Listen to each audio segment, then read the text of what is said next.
총회를 맡게 된 고양시 지역사회보장협의회 정은주 사무국장입니다. 반갑습니다. 오늘 밖에 눈이 오는데요. 이 자리가 뭔가 풍성하게 만들어질 수 있는 좋은 징조라는 생각이 좀 듭니다.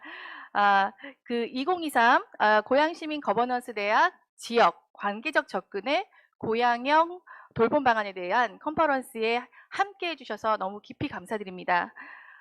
오늘 컨퍼런스는요, 이 현장에서의 컨퍼런스와 함께 유튜브로 송출이 되고 있습니다. 그래서 유튜브에 접속해 주신 분들이 또 이 강연을 같이 듣고 계십니다. 그리고 혹시 유튜브에 계신 분들도 토론 참여가 가능하시거든요. 그래서 채팅을 좀 주시면 토론에 같이 참여하실 수 있으니까 함께 해주시면 좋을 것 같습니다. 저희가 오늘 이제 시작하는 컨퍼런스는 고양시가 고양형 통합 돌봄을 구축하기 위해서는 단순히 인프라를 구축하는 것이나 제도를 만드는 것이 다가 아니라 지역사회 공동체라는 부분들이 조성되어야만 지역과 관계 중심의 통합적인 사회 서비스가 잘 이루어질 수 있을 거라는 그런 기반으로 이 자리를 마련을 하게 됐습니다. 그래서 그런 공감을 토대로 해서 고양시가 어떻게 하면 통합 돌봄을 조금 더 잘할 수 있을까 하는 논의에서부터 마련된 자리입니다. 오늘 저희가 고양시 협의체가 혼자 주관하는 행사는 아니고요. 저희 통합 돌봄 분과가 지난 2년 동안 깊이 현장을 같이 고민한 내용들이 함께 공유가 되는 자리라고 이해해 주시면 좋을 것 같습니다. 네, 그러면 오늘 진행되는 식순을 말씀드리도록 하겠습니다. 국민노래, 내빈 소개, 기조 강연, 토론, 질의응답, 총평순으로 진행이 될 예정입니다. 네, 그럼 먼저 국민의례를 하도록 하겠습니다. 앞에 있는 정면 국기를 향해 주시기 바랍니다. 거동이 불편하신 분들은 착석하신 상태로 국기를 향해 주시면 됩니다. 국기에 대하여 경례. 바로 이하 의식은 생략하도록 하겠습니다. 모두 자리에 앉아주시면 됩니다. 다음은 오늘 참석해주신 내빈분들을 소개해드리도록 하겠습니다. 한 분씩 소개해드릴 때마다 큰 박수 부탁드리겠습니다. 저희 우선 대표협의체 위원님들이 함께해 주셨습니다. 사단법인 위켄잡의 이광식 대표이사님. 네. 고양시 다문화 가족지원센터 임유진 센터장님. 동협의체 덕양구 연합회 김수영 회장님. 네, 실무협의체 민간공동위원장이신 고양시 덕양행신주간보호센터 이상근 사무국장님 참석해 주셨습니다.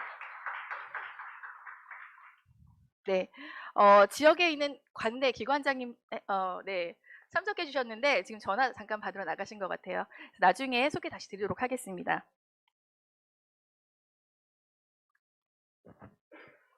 그럼 본격적으로 저희가 2023 고양시민 거버넌스 대학 지역 관계적 접근의 고양형 통합 돌봄 방안에 대해서 컨퍼런스를 시작하도록 하겠습니다. 두 가지 주제로 기조 강연이 준비되어 있습니다. 먼저 지역사회 통합 돌봄의 필요성과 광주다움 통합 돌봄에 대해서 서영대학교 김윤배 교수님이 기조 강연을 해주시도록 하겠습니다. 큰 박수로 부탁드리겠습니다.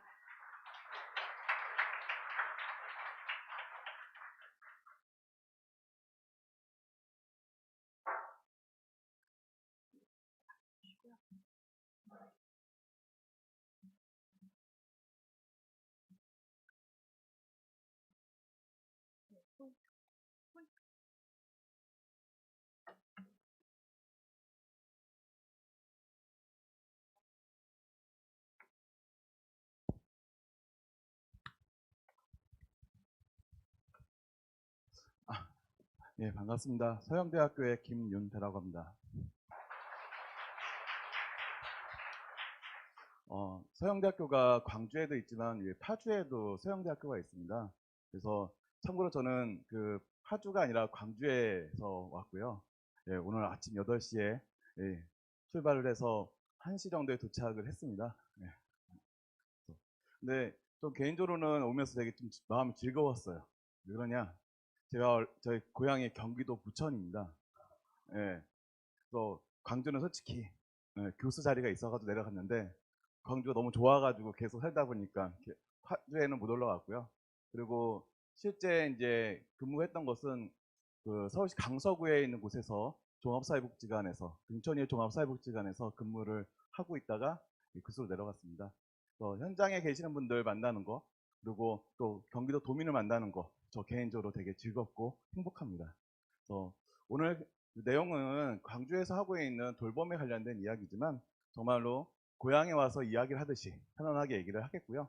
그리고 여러분도 질문에 관련된 부분도 편안하게 해주셨으면 합니다. 그리고 제 강의는 편안하게 들으시는 게 제일 중요합니다. 뭐 과자라든가 음료수 편하게 드시고요. 남으시면 저 주셔도 되고요. 예, 편안하게 하시는 것을 좀 권해드립니다. 자, 제가 발표한 것은 지역사회 통합 돌봄의 필요성과 광주다움 통합 돌봄에 관련된 이야기입니다. 사람이 태어났을 때 돌봄을 받으면서 태어나고 돌봄을 받으면서 성장을 하고 그리고 누군가를 돌봐주고 맨 마지막에는 누군가의 돌봄을 받으면서 삶에 대한 것들을 마무리할 정도로 돌봄은 우리의 삶에 있어서 되게 중요한 부분이고 많은 영역에 대한 것들을 참여하고 있습니다. 이런 돌봄에 관련된 부분들이 이제 계속 부각이 되어지고 있고 그리고 이제 광주에서는 이런 돌봄에 대한 부분들을 조금 더 체계화시키고자 광주다움 통합 돌봄에 관련된 부분들을 좀 만들기 시작을 했습니다. 그래서 기본적으로 돌봄에 관련된 새로운 돌봄에 대한 이야기를 간단하게 하겠고요. 그 다음에 이제 돌봄의 필요성, 더 나아가서는 이제 광주다움 통합 돌봄에 대한 추진 배경과 내용들, 그리고 성과, 그리고 어제 관련된 어제 논문 발표라든가 여러 가지 내용들이 좀 정리가 된 거 있는데 그건 추가적으로 또 한번 말씀 좀 드리겠습니다.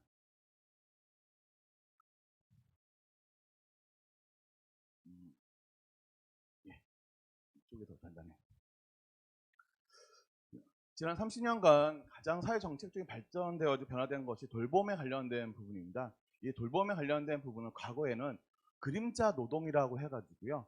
상당히 무급 효과에 대한 부분들로만 인식이 좀 되어졌었어요.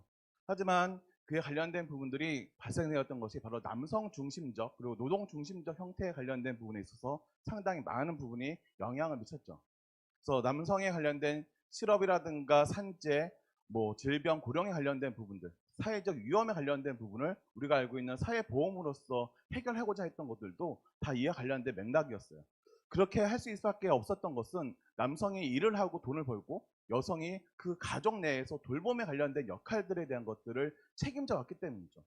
하지만 시대가 변하고 사회가 변하면서 이 가족에 관련된 부분의 돌봄에 대한 부분들의 변화가 나타나기 시작을 합니다.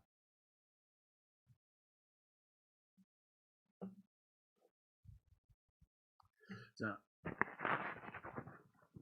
여성의 역할이 이제 사적 영역에서 무급에 관련된 돌봄에 수행한 자에서 여성도 사회 진출과 그리고 더 나가서는 저출산 고령화로 인해서 남성과 노동 중심적 형태의 사회 제도의 한계가 나타나면서요. 돌봄에 관련된 부분에 있어서 중요도가 생산적 노동만큼 중요하다는 것을 강하게 인식해주는 사건들이 계속 나타나기 시작을 합니다. 그러면서 이제 여성과 가족이 더 이상 이 돌봄에 관련된 것을 전담할 수 있는 역할들이 아니다. 그리고 더 나아가서는 남성과 노동시장 중심 체계로서 돌봄의 시간과 에너지를 충분히 제공할 수가 없는 돌봄 공백 상태에 관련된 부분들이 나타나기 시작하면서 사회적 위험으로서 부각이 되어지기 시작을 합니다. 사회적 위험이라는 것은요, 모든 사람들에게 발생되어져 있는 위험 요소들이겠죠. 혹시 여기 계시는 분 중에서 나 병원 한 번도 안 갔다. 나 일하다가 다친 적이 없다. 일하다가 내 고용에 관련돼서 늘 안전하다. 그러신 분 있습니까? 없죠. 그게 바로 다 사회적 위험이라는 겁니다. 그런 사회적 위험을 사회보험제도로서 해결한 것이 바로 사회보험에 관련된 부분인데 이렇게 돌봄에 관련된 부분들도 새로운 사회적 위험으로서 부각이 되어지기 시작을 했고요. 더 나아가서는 돌봄의 공백과 돌봄의 위기가 증가를 해서 국가적 형태에 관련된 이슈가 되어지기도 합니다. 돌봄에 대한 어떤 법적 규제라든가 지원이 상당히 좀 강화가 되어지고 현재에 관련된 돌봄으로서는 상당히 한계가 있다. 그리고 더 나가서 더 좋은 서비스에 관련된 더 좋은 돌봄 그리고 그에 따른 일자리에 관련된 부분도 상당히 필요도가 있다라는 얘기들을 계속 하기 시작을 합니다. 그래서 그 1987년도 그 사회복지 전담 공무원 도입에 대한 것부터 자세히 좀 보시면 연도별로 복지하고 돌봄에 관련된 것들이 계속 만들어지기 시작을 합니다. 주목할 만한 것은 이제 2019년 서울시 돌봄 SOS 센터라든가 그다음에 지역사회 돌봄이라든가 무한 돌봄이라든가 그리고 더 나아가서는 2023년 올해 4월 달에 광주담 통합 돌봄 그리고 2023년 10월에 제주 같이 통합 돌봄 그리고 12월 달에 경기도 360도 돌봄에 관련된 부분으로서 지자체에서 돌봄에 관련된 이야기들이 계속 나오고 그것을 선언을 하기 시작을 합니다. 그만큼 도시에서 그 지역에서 이 돌봄에 관련된 중요도가 계속 증가를 하고 있다는 거고요. 더 나아가서는 광주담 통합 돌봄이 발표나고 나서 엄청나게 많은 지자체에서 와서 그에 관련된 이야기를 듣고 가고 하는 과정들을 했습니다. 그만큼 돌봄이 단순하게 과거 여성과 가족에게 맡겨졌던 부분이 아니라 국가라든가 지자체에서 해결해야 할 상당히 중요한 존재로서 인식되어지고 있다는 겁니다. 정부별 돌봄이라든가 복지에 관련된 여러 가지 평가들에 대한 부분들은 여기 간단하게 좀 볼 수가 있습니다. 노무현 정부에 있을 때는 이제 노인 장기요양 보험에 대한 도입이 되어지고 그에 관련된 부분에 있어서 이명박 정부에서는 양적에 대한 부분 확대. 왜냐면 그 노무현 정부에서 그것을 확대할 때 실행해야 되니까. 그리고 하지만 사회 서비스에 관련된 부분의 시장화, 민영화에 관련된 부분으로서 상당히 이루어지면서 국가의 책임에 대한 것들이 약화되어졌던 모습들이 있습니다. 박근혜 정부에 있어서는 맞춤형이라는 이름 아래 선별적 복지에 관련된 부분들을 상당히 많이 강조를 하고 이명박 정부에 따른 그 시장화 관련된 부분에서 시장의 역할에 대한 확대들에 대한 것들을 상당히 강조를 좀 많이 하기 시작했죠. 그리고 문재인 정부에서 이제 가장 대표적인 게 돌봄 체계에 관련된 부분, 그리고 통합 돌봄에 관련된 선도 사업에 대한 부분, 그리고 공공형 돌봄에 관련된 부분들을 부각을 시키고 공공성에 관련된 부분으로서 돌봄에 대한 부분들을 해 나가겠다는 부분들을 선언하고 그에 관련된 것을 적극 추진하려고 했어요. 하지만 이런 것은 체계를 만들어 놨던 것에 대해서 분명히 큰 의미에 대한 것들을 가지고 있어요.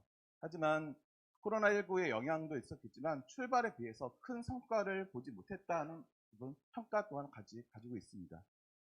하지만 이런 부분들이 있었기 때문에 현재 통합 돌봄에 관련된 이야기들이 계속 나올 수밖에 없었던 그 맥락들은 분명한 사실인 것 같습니다. 그리고 윤석열 정부에서는 2020년도에 지역사회 통합 돌봄에 대한 부분을 새롭게 국정 과제로서 계속 포함시켜서 오고 있고요. 커뮤니티 케어에 관련된 부분들은 계속 이어지는데 용어가 조금 변화가 생길 겁니다. 아마 그 일주일 전에 보건복지부 담당관이 와가지고 그 얘기를 해주시는데 의료 돌봄 연계 체계 구축에 관련된 부분이 내년도에 구체적 형태에 관련된 부분으로서 확실하게 자리 잡을 것이다라고 얘기를 하고요. 지역사회 돌봄에 관련된 용어들은 유지하고 있으나 보건 의료 연계에 관련된 부분들이 상당히 좀 보완적 형태를 띨 것이다. 그리고 재택 의료센터에 관련된 모델로서 노인의 건강에 관련된 부분에 있어서 상당한 중요 부분들을 차지하는 형태로서 갈 것이다라고 얘기를 하고 있습니다. 현재 재택 의료에 관련된 부분들은 현재 계속 시범 사업으로 계속 하고 있고요. 광주광역시에서는 서구에서 2022년도 7월부터 재택 의료 센터에 관련된 모델에 대한 것들을 현재 진행하고 있습니다. 그리고 지자체에서는 지역사회 돌봄, 그 복지에 관련된 부분에 상당히 많은 노력들에 대한 부분들을 하고 있습니다. 서울시에서는 찾아가는 동사무소, 포항시에서는 희망서비스센터, 그리고 남양주 희망케어센터, 그리고 광기도에서는 무한돌봄, 서울시에서는 돌봄 SOS 센터 같은 형태의 각 지자체별로 돌봄에 관련된 부분들의 노력들을 하고 있는 거죠. 왜 지자체에서 그에 관련된 돌봄에 대한 그 각기 다른 형태의 모습들, 다른 형태의 센터들에 대한 것이 존재하느냐. 이것은 여기 계시는 지역에 대한 부분들을 잘 알고 계시는 분, 그러면 충분히 이해가 되고 쉽게 이해가 되어질 수 있는 내용일 겁니다. 왜냐면 똑같은 옷이라 할지라도 여기 계시는 분의 옷하고 제가 입었을 때 옷은 분명히 차이가 있겠죠. 이처럼 그 지역에 관련된 특성들, 그 지역에 관련된 인구학적이라든가 여러 가지 특성들에 관련된 부분에 맞춰줄 수 있는 부분도 있지만 맞춰주지 못하는 부분이 발생이 되어지게 됩니다. 그런 부분들을 찾아내고 그런 부분들에서 가장 효과적인 방법이 무엇인지에 대한 고민을 했기 때문에 이와 관련된 형태의 여러 가지 노력들에 대한 것들이 계속 나왔다라고 저는 생각을 합니다. 그리고 하지만 이런 지역사회 복지와 돌봄에 있어서 이제 진행하는 데 있어서 어려운 부분들이 발생이 되어지기도 합니다. 첫 번째로 자원의 부족으로 도움이 필요한 시민에게 적절한 서비스를 제공하지 못하는 경우가 많다는 겁니다. 이 부분은 저도 종합사회복지관, 특히 영구임대 아파트 단지에 있었던 종합사회복지관에 근무했던 저의 입장에서 봤을 때, 이 사례 클라이언트에 관련된 사례에 관련된 부분이 단순하게 사례 회의로만 끝나고 이에 관련된 지원에 관련된 부분들이 이루어지지 못하는 부분들에 대해서 상당히 마음 아파하고 그에 관련된 것을 어떻게 해결할 것인가에 대해서 상당히 고민했던 것들이 기억이 납니다. 그만큼 자원에 관련된 부족들에 관련된 부분들이 상당히 좀 많이 있었다는 거. 그리고 개인정보에 관련된 그 강화로 인해서 정보 공유에 대한 것들이 좀 어렵고, 그리고 서비스 계획에 대한 어떤 번역이라든가 지역에 관련된 부분이 좀 차이가 있어서, 그리고 다양한 민간 기관과 연계에 관련된 구축이 하지 못하고, 더 나아가서는 민과 관의 역할이 정립이 상당히 어려운 부분들에 대한 것들도 같이 있습니다. 제가 광주에서 하는 것 중에 하나가 민관 협력 체계에 관련된 부분에 있어서 공무원분들하고 민간에 계신 분들한테 강의하고 같이 얘기를 합니다. 왜냐면 서비스에 관련된 가장 효율적인 것은요, 민과 관이 같이 가야 되는데 그게 생각보다 쉽지가 않지 않습니까? 네, 민의 입장에서 봤을 때는 지도 점검을 하고 있는 관에서 사람들과 협력을 체계를 한다? 생각보다 쉽지가 않은 부분들이 존재를 합니다. 이처럼 민간 협력에 관련된 부분들, 좀 어려운 부분들이 발생이 좀 되어지고 있어요. 그럼에도 불구하고 계속 관련된 부분들에 대한 어떤 노력들에 대한 것을 관찰 필요도가 높아지기 시작을 합니다. 여기서는 뭐 여러 가지 내용들이 있는데 제가 마음이 좀 급해요. 왜냐면 이 내용이 공무원들 대상 강의할 때 2시간, 3시간 강의짜리를 지금 30분에 하려 보니까 좀 간단한 부분들에 있어서는 조금 관련된 자료를 좀 보시고 참고로 좀 하겠습니다. 예. 지역사회 관련된 그 돌봄에 대한 필요성에 관련된 것은 뭐 시범 보고서라든가, 그리고 많은 사람들이 자기가 살던 곳에서 자신에 대한 삶에 대한 것들을 마무리하고 싶어하는 욕구들에 대한 것들을 가지고 있어요.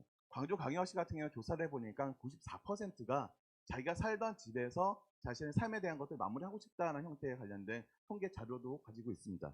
그만큼 그 지역사회 안에서 삶에 대한 부분들, 특히 그것을 AIP, 그러니까 그 지역에서 노후에 관련된 부분도 이루어질 수 있는 그런 개념들에 대한 부분들이 상당한 부분 계속 주목이 되어지고 있고, 그러다 보면 바로 지역사회에서 통합적 형태의 어떤 돌봄에 대한 필요도가 점점 증가를 할 수밖에 없는 거죠.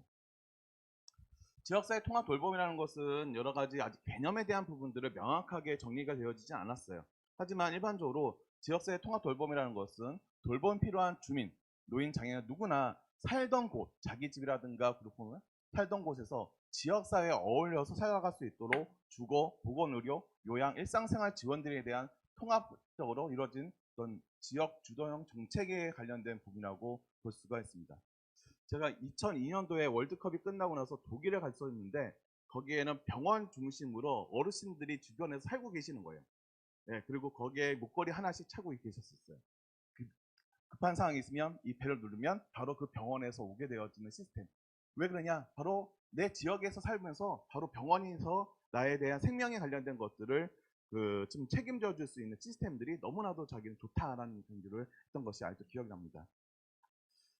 자, 관련된 부분에 있어서 지역에 관련된 부분에 있어서 계속 그 참여도에 대한 것들을 높아지기 시작을 하는데, 그러면서 광주광역시에 있어서는 그러면 이에 관련된 부분들을 어떻게 좀 추진을 하게 되어졌고, 그리고 추진 과정, 그리고 주요 내용들이 어떤 것인지에 대해서 좀 말씀 좀 드릴게요.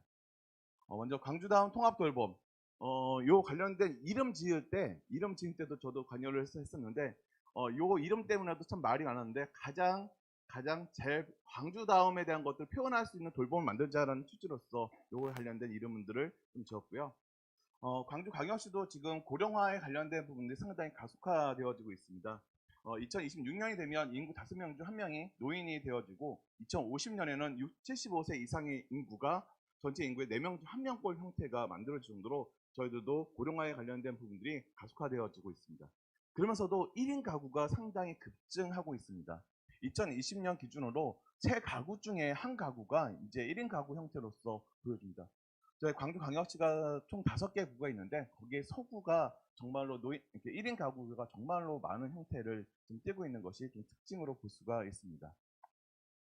그리고 여러 가지 정책들에 관련된 부분들이 만들어졌지만 그 여러 가지 문제들 중에 이게 논의가 되었던 중 하나가 바로 신청주의와 선별주의 때문에 제대로 된 돌봄에 관련된 지원이라든가 하는 것을 할 수가 없다라는 형태의 논의가 계속 이루어졌었어요. 뒷부분에 다시 한번 말씀드리겠지만 먼저 현황에 관련된 부분들을 파악하는 것에 대해서 상당히 많은 시간들에 대한 것을 거쳤어요. 공무원 그리고 현장에 있는 사람, 학계에 있는 사람 이 세 개의 집단 분류가 모여가지고요 거의 일주일에 한 번씩 모여가지고 회의를 했어요. 그 당시 초기에 관련된 부분이 과연 그 문제에 대한 부분들을 어떻게 규정할 것이냐, 그리고 그에 관련된 해결책을 어떻게 잡을 것이냐에 대한 부분에 정말 난상 토론하고 그냥 시간이 한 두세 시간 걸렸던 것 같아요. 아, 힘들었어요. 일주일에 한 번씩. 네, 상당히 좀 오랜 시간이었는데 이런 부분에 대한 어떤 고민 끝에 신청주의와 선별주의에 관련된 부분들에 대한 부분들을 조금 해소하고자 했다. 자, 그러면서 민관정학 협력에 대한 부분들에 대해서 총 많은 이야기들을 하기 시작을 하고요. 첫 번째선 현황 파악 그리고 대안 모색하는 거 아까 말씀드렸던 돌봄에 관련된 부분에 있어서에 대한 논의가 상당히 많은 시간을 했습니다. 그리고 그에 관련해서 전달 체계를 설계를 하고 자치구는 컨트롤 타워에 관련된 주된 기능과 사례 관리 기능에 대한 것을 강화시키고 그리고 세 번째에서는 서비스 모형에 관련된 것들을 마련해서 기존 돌봄에 관련된 것을 하고 기존 돌봄에서 더 필요한 틈새에 관련된 부분은 광주 플러스 돌봄 형태로서 지원에 대한 것을 더해주고 그리고 그 안에서도 발생되어지는 긴급 돌봄에 대한 것들을 더해주자. 즉 기존 돌봄, 광주 플러스 돌봄, 그리고 긴급 돌봄 이 세 가지에 관련된 안전망에 관련된 것으로서 이 돌봄에 관련된 것을 조금 더 촘촘하게 만들고자 하는 것이 결정적 형태로 만들어지고 이런 단계들에 걸쳐 가지고 광주다음 통합 돌봄이 만들어지기 시작했습니다. 자, 여러분들의 여러 가지 궁금증, 이 발표라던 한 궁금증 중에 하나가 어떻게 광주광역시에서 그것을 전체적으로 다 할 수가 있었느냐라고 하는 질문이 바로 여기 보시면 이 사진 보이시죠? 광주광역시 구청장 협의회 장례 회의라든가 부구청장 회의에 관련된 부분에 있어서 이것을 끊임없이 강조를 많이 했고 구청장, 부구청장이라든가 구청장들한테 계속 설명에 관련된 부분, 설득에 관련된 작업이 상당히 많은 시간이 좀 걸렸습니다. 그리고 사실상 여러분들도 아시겠지만 거의 계시는 분들이 같은 당이에요. 이해되십니까? 그것이 있었기 때문에 저는 어느 정도 충분히 가능했던 이야기 중에 하나라고 저는 생각을 합니다. 예. 그러니까 시장님도 그다음에 구청장님도 같은 당이에요. 그러니까 이 협력 형태가 그래도 조금 더 강했던 부분이지 그렇지 않고 요것을 진행했다 생각보다 저는 좀 어렵지 않았을까라는 생각이 좀 들어요. 그래서 5개 구가 전부 다 참여했을 수도 있었던 그런 지역적 특성이 관련된 부분도 같이 있지 않을까 생각이 듭니다. 물론 유튜브가 나온다니까 좀 걱정이 되는데 물론 구청장님도 적극적인 마음이 있으셨기 때문에 참여하셨다. 다시 한번 강조를 합니다. 예. 자, 그래서 어떤 것에 대해서 일을 할 때 가장 중요한 것 중에 하나 내용도 분명히 있지만 예산과 조직에 관련된 편성에 관련된 부분들이 안 이루어지면 선언적 형태로밖에 되어지지 못합니다.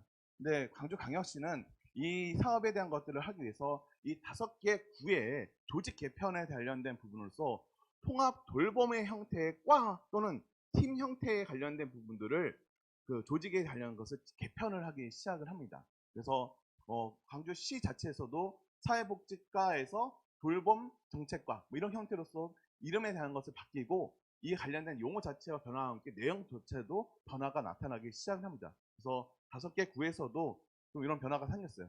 요거 할 때 또 많이 힘들었어요. 왜냐면 꼭 이렇게까지 해야 되느냐, 간단하게 컨트롤 타워만 있으면 되지 않느냐, 뭐 그런 이야기들에 대한 것들이 가장 있었는데, 전 개인적으로 컨트롤 타워에 대한 역할을 하는 것은 분명히 중요하지만 조직에 관련된 것이 개편되어지지 않고 컨트롤 타워에 대한 역할을 제대로 수행했을까?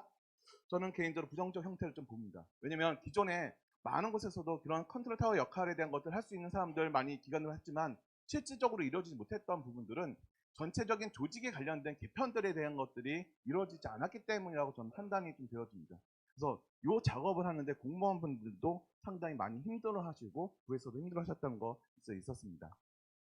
그리고 이제 실질적인 서비스를 제공하기 위한 제공 기관들에 대한 것들을 모집을 한 거죠.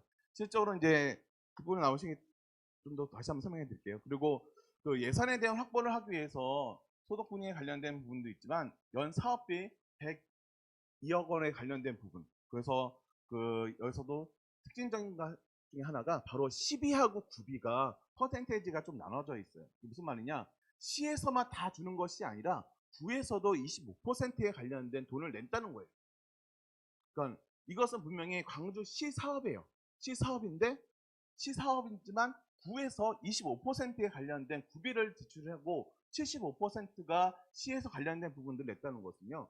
이 구하고 시에 관련된 정말로 친밀한 협력에 관련된 것들이 가능했기 때문에 이와 같은 상황이 벌어진 거지, 그것에 대한 부분들이 없었다면 전 개인적으로 상당히 힘들지 않았을까라는 생각이 좀 듭니다.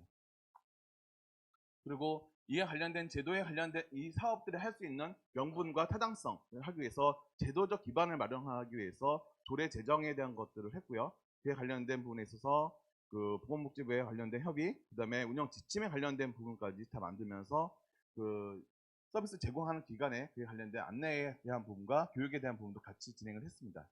자, 그렇다면 주요 내용이 뭐냐에 대한 부분을 보면 이 신청주의 한계에 관련된 것을 좀 벗어나자.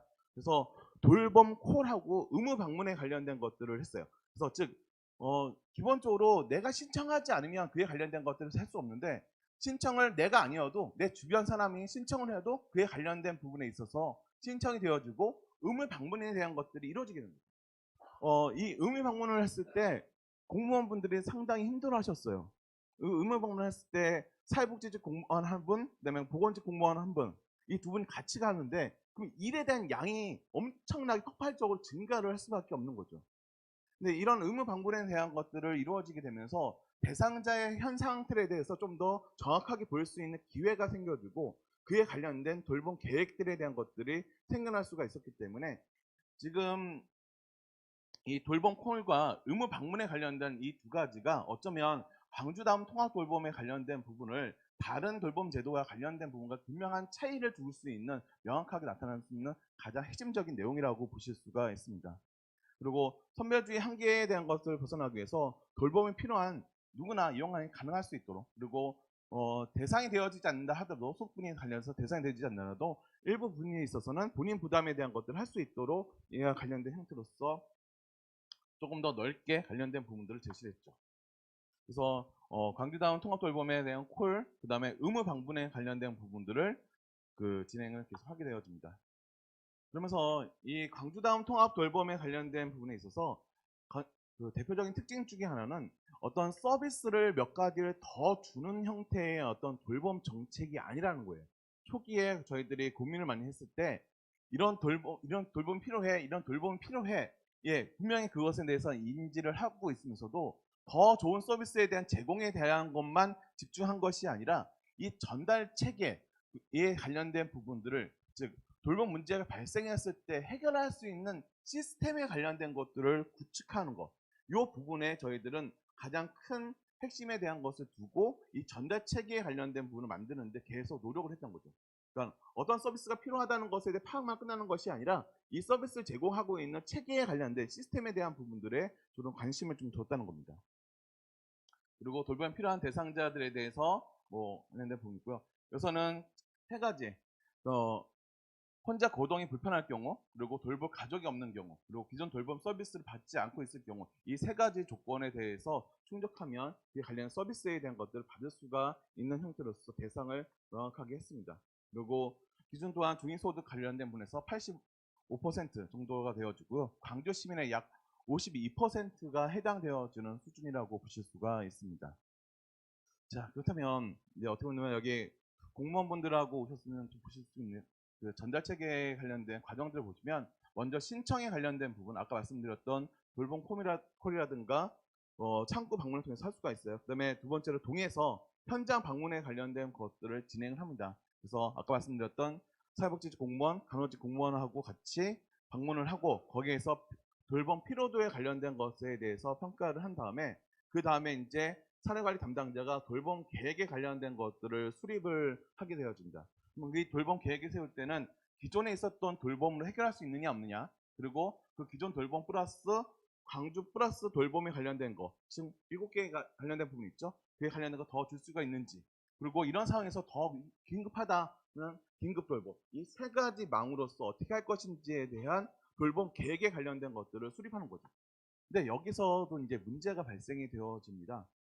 바로 이제 담당 공무원분들이 이것을 계획을 하는 데 있어서 상당히 힘들어하고, 또 하나 이 돌봄 계획을 세우는 사람의 주관적인 능력, 개인적 능력에 관련된 부분으로서 이에 관련된 부분들이 영향을 많이 받게 되어진 거죠.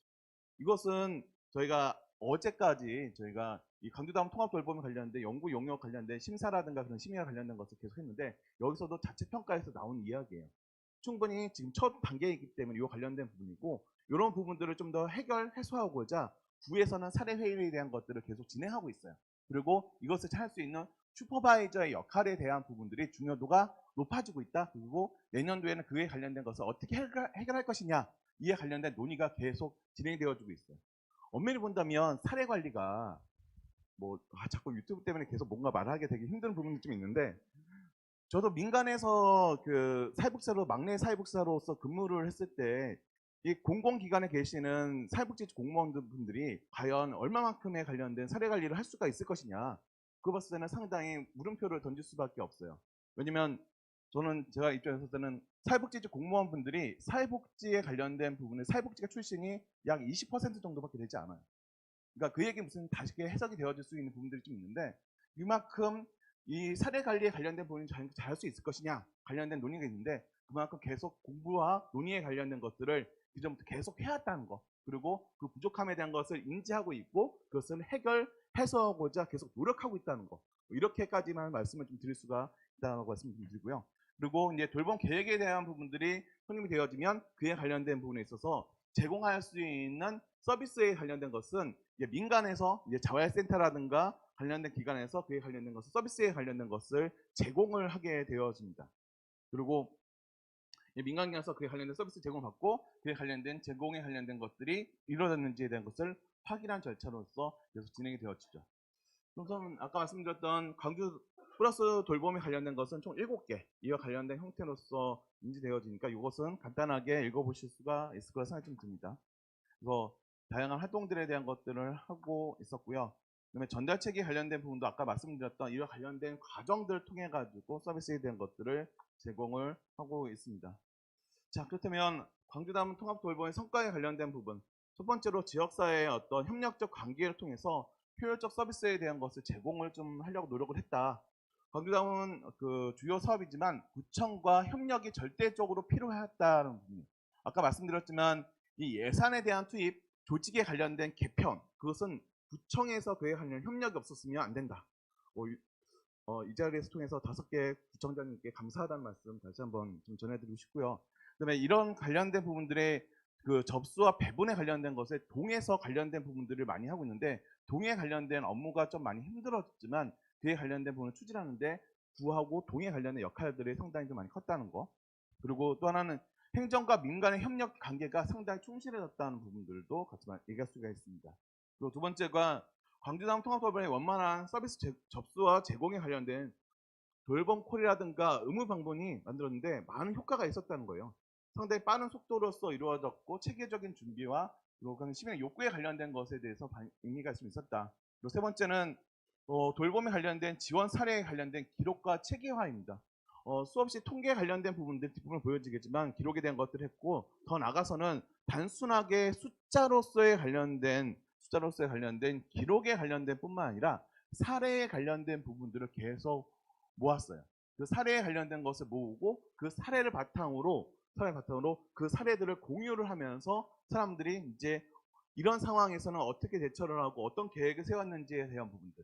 아까 말씀드렸듯이 이게 처음에 들어가니까 돌봄 계획을 세우는 게 결코 쉬운 이야기가 아니다 보니까 다른 곳에서 어떻게 했는지에 관련된 모델과 모험 사례에 관련된 것들을 사례로서 공유에 대한 것들을 같이 하다 보니까 단순하게 몇 건 제공했다로서 끝나는 것이 아니라 어떻게 했는지 방법론적 형태들에 대한 내용들도 기록이 되어졌다라고 볼 수가 있습니다.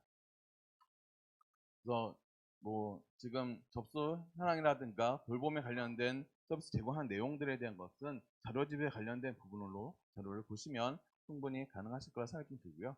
대부분이 많은 식사에 관련된 지원, 그리고 가사에 대한 지원, 그리고 안전생활 환경에 관련된 또 간단한 수리라든가 관련된 부분들을 가장 어떤 서비스 의뢰에 관련된 실적으로 높게 나타날 수가 있다.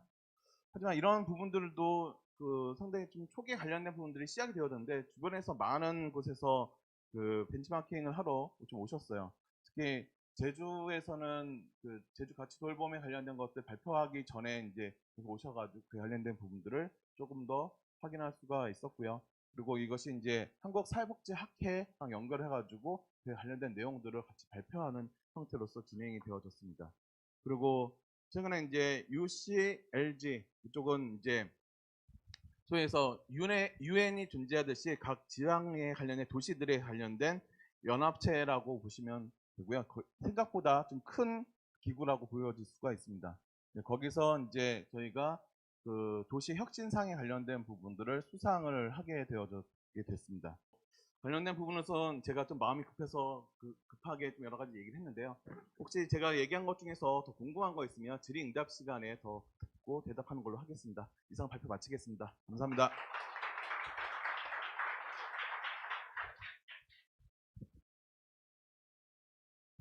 네, 기조강연을 해주신 김윤배 교수님께 다시 한번 큰 박수 부탁드리겠습니다.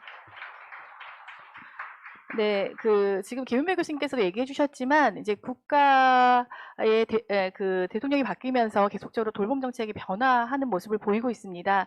그런데 변하지 않는 사실 중에 하나는 국가의 기본 정책 하에 지자체 중심으로 지자체의 특징에 맞는 통합돌봄의 모형은 점차 확장되고 있는 추세라는 부분입니다. 그 부분을 우리가 조금 집중해서 보아야 할 부분이라고 생각하고요. 국내 사례 중에 이제 광주 다음을 좀 봤는데요. 다음으로는 이제 해외 사례를 좀 보도록 하겠습니다. 해외 사례를 좀 살펴볼 건데, 해외 사례 전에 중간 내빈 오신 분이 있으셔서 좀 간단히 소개하고 다음 기조강연 강사님을 좀 소개하도록 하겠습니다. 고양시 의회 신인선 의원님 함께 해주고 계십니다. 네, 큰 박수 부탁드리겠습니다. 네, 다음은 일본 도쿄도 세타가야고의 포괄 지원 체제 현황과 과제에 대해서 분교 학원대학의 다카하시 아케미 교수님이 발표해 주실 건데요. 한국말로 발표를 하시긴 할 건데 좀 숭실사이버대학교의 조문 교수님이 통역을 좀 도와주시는 부분들이 있을 것 같습니다. 함께 앞으로 좀 모시도록 하겠습니다. 다카시 아케미 교수님은 TV 화면을 통해서 좀 만나뵐 수 있을 것 같고요. 저희가 유튜브로 중계하는데 유튜브로 지금 전달을 받고 계시는데 한 15초 정도 조금 전달이 늦습니다. 그래서 그 점 감안해서 들어주시면 좋을 것 같습니다. 두 분 모두 큰 박수로 부탁드리겠습니다. よろしくお願いします。わかりました。皆様こんにちは。여러분 안녕하십니까? 저는 문교학원대학교 교수인 다카하시 아케미라고 합니다. 오늘은 좀 기회를 주셔서 감사합니다. 오늘은 주제는 일본의 도쿄도 세다가야구의 포괄적인 지원 체제 상황과 과제에 대해 설명하겠습니다. 저는 한국어를 전식적으로 공부하기 없기 때문에 아마 뜻이 거북하시겠지만 이해해 주시기를 바랍니다. 그리고 오늘은 조문희 교수님의 도움을 받고 진행하도록 하겠습니다. 잘 부탁드립니다. 그럼 자기소개인데요. 저는 사회복지사이고 도쿄도에 있는 사회복지법인에서 근무하다가 2012년부터 연립형 사회복지사로서 행동했었습니다. 4년부터 문교학원대학교 교수로서 사회복지정책, 사회복지경영 등 가르치고 있습니다. 저희 연구 영역의 하나가 한국의 사회복지, 특히 노인복지입니다. 다음은 그럼 포괄적인 지원의 제재에 대해 설명하겠습니다. 일본에서는 2017년 지역 건센 사회에 대한 복지 정책이 강화되어 있고 그 결과 2022년 사회복지법이 개정되어 중증적인 지원 체계 좀비 사업을 창설했었습니다. 이 내용은 세 가지 있고요. 첫 번째, 누구라도 어떤 상담이라도 거절을 하지 않는 상담 지원. 두 번째, 돌봄이 필요한 사람이라도 사회에 참여할 수 있는 참가 지원. 그리고 지역 만들기를 위한 지원입니다. 다음은 중증적인 지원 체제의 혁신 사업은 5개 있습니다. 첫 번째, 포괄적 지원 상담 사업. 두 번째, 잠깐 지원 사업. 세 번째, 마을 만들기 사업. 네 번째, 사각지대를 해소하기 위한 아우트리치를 통한 지속적인 지원 사업. 다섯 번째, 가기관 협동 사업. 이것은 가기관 연계라고 생각하시면 됩니다. 다음은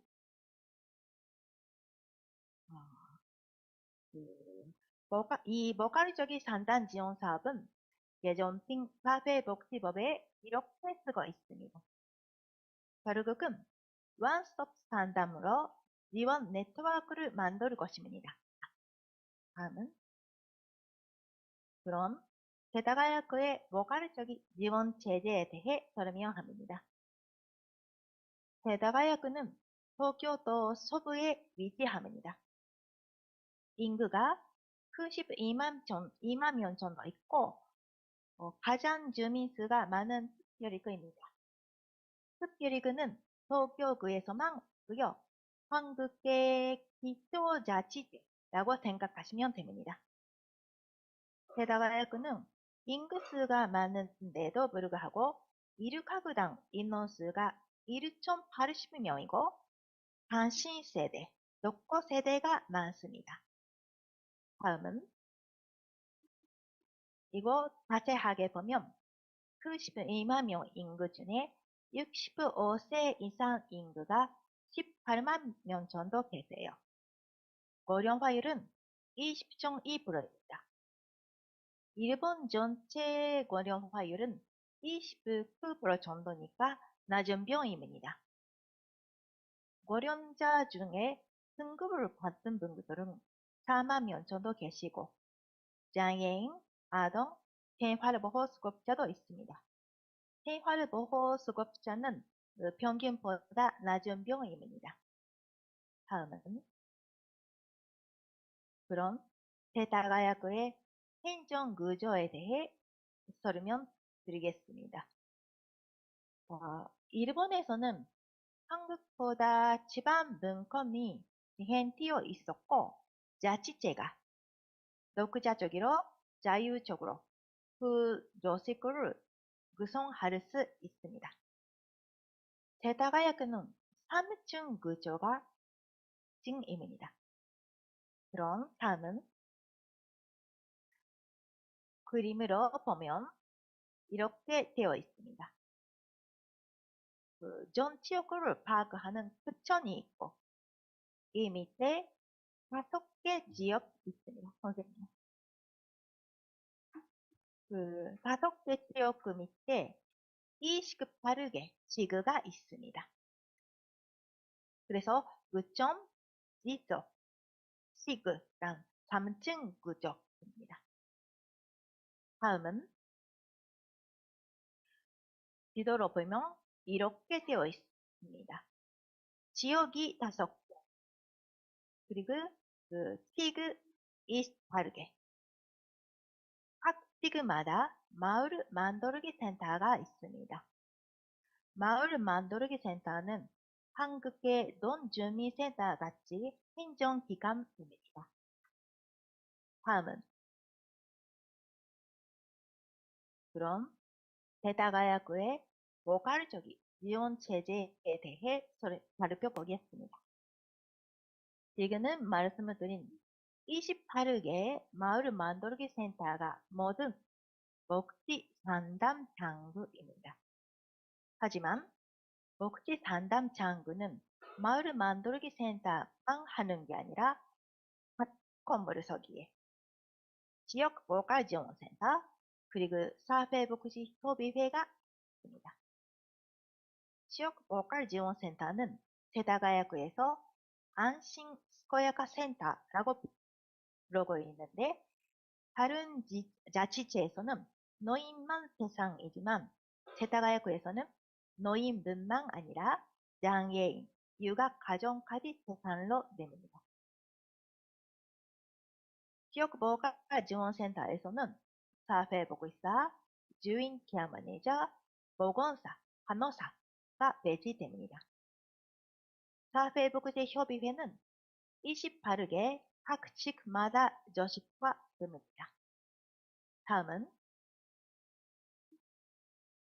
세타가야구에서는 노인뿐만 아니라 장애인과 육아 가정 등 모두 살 수 있는 지역에서 안심하고 살아갈 수 있도록 위료, 복지, 예방, 공간 만들기, 주거, 생활 지원을 각 서비스 제공 기관이 연계를 통해서 일체적으로 제공되는 지역 보컬 케어 시스템을 구축을 목표로 합니다. 다음은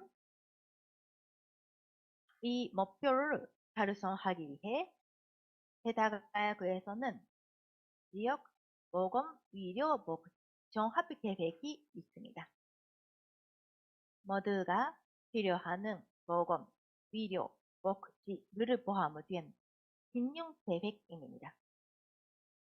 그런데 행정만 하는 게 아닙니다. 건강한 고령자, 학생이나 일을 하고 있는 사람, 베이비부마 세대, 시니어 세대 등 국민의 참여가 필수입니다. 그리고 이 계획을 바탕으로 개별이 계획이 진행됩니다. 다음은 지역 보컬 지원센터와 사회복지협의회가 연계하여 지역에서의 과제 발견 및 상담 지원, 서비스 제공, 사회 자원 개발, 정보 발신 등 커뮤니티 소셜 와크를 추진하고 있습니다. 공공 서비스는 물론 중요하지만 지역 활동 단체와 연계도 필요해서 그 힘을 써서 새로운 서비스나 새로운 자원을 창설하려 합니다. 지역에 필요한 사람을 여기에 발견하여 지원 및 연결을 통해서 문자적이 아니라 종합적으로 지원하는 구조를 만들고 싶습니다. 다음은 지역 보건 의료 복지 종합 계획과 다른 계획의 관계를 잘 그림으로 보면 이렇게 되어 있습니다. 세다가야구 보건 의료 복지 종합 계획이 있고 그 밑에 각 분야별로 계획이 있습니다. 예를 들면 장애인 계획, 노인 계획, 아동 계획 있습니다. 다음은 아까 설명드린 세다가야구의 지역 보컬 케어 시스템을 그림으로 보면 이렇게 되어 있습니다. 중심 내 지원을 필요한 국민이 있고 의료, 예호는 한국의 요양이에요. 요양, 복지, 주거, 예방, 공간 만들기, 그리고 생활 지원은 서비스를 제공기관이 연계해서 일체적으로 제공됩니다. 그리고 산단장으로서 마을 만들기 센터, 지역 보컬 지원센터, 그리고 사회복지협의회가 복지 상담장 기능을 하면서 마을 만들기 사업도 같이 진행합니다. 그럼 다음엔 복지장 실체에 대해 설명드리겠습니다. 역시 상담수를 살펴보면 지역 보컬 지원센터 상담 건수가 가장 많아요. 그래도 그 중에서 장애인, 육아 가정의 상담을 볼 때 그냥 정보 제공만 하는 게 아니라 인권, 의료, 그리고 멘탈 헬스, 히키코모리. 코모리는 이따가 설명드릴게요. 그리고 학대까지 다양한 상담이 왔었습니다. 다음은 그럼 상담 A를 통해서 설명하겠습니다. 선생님 다음 하겠습니다. 그럼 그 장구에 요구를 가진 금인이 왔습니다. 금인의 요구는 육아를 하고 있지만 다른 사람들과 얘기할 기회가 없고 외롭다 라고 하면 물론 개인 지원도 네트워크를 통해서 개인 지원도 합니다만 지역 목표는 육아 가정이 지역에서 고립되는 것을 방지한다. 로 되고요. 그 다음 지역의 육아 살롱, 카페를 만들어자고 됩니다. 그렇다면 장소 확보는 마을 만들기 센터가 하고 대상자 발굴과 대상자 홍보는 지역 보컬 지원 센터가 합니다. 그리고 이 내용이나 기획은 사회복지협의회가 합니다. 협의회는 카페, 사론을 만든 후에도 주민이 스스로 운영할 수 있도록 지원합니다. 다음엔 사론에 대해 잠깐 설명드릴게요. 사론은 일본의 지역 복지의 특징의 하나입니다. 소지역 활동이고 즐겁게 부담 없이 무리 없이를 기본으로 주민 자주적으로 운영하는 것입니다. 월 1회부터 주 1회 정도 정기적으로 개조하여 1회당 1시간 정도가 기준입니다. 장소는 지역 지원 활동 거점, 입회 시설, 개인 집 등 다양하고요. 활동 내용은 주민 요구에 맞춰서 하니까 다양합니다. 살롱 카페의 예를 설명드릴게요. 다음은 육아 사론도 있습니다. 노인 사론도 있습니다. 그리고 대학생이 초등학생한테 학습 지원을 하는 사론도 있습니다. 대학에서는 이런 사론이 수백 정도 있습니다.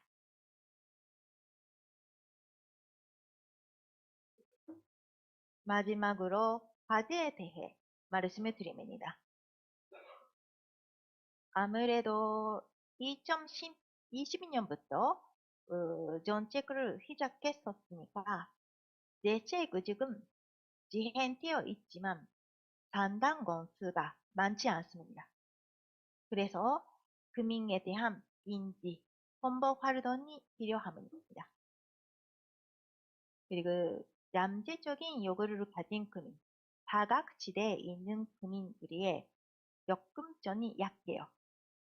그래서 적극적인 아우트리치가 필수입니다.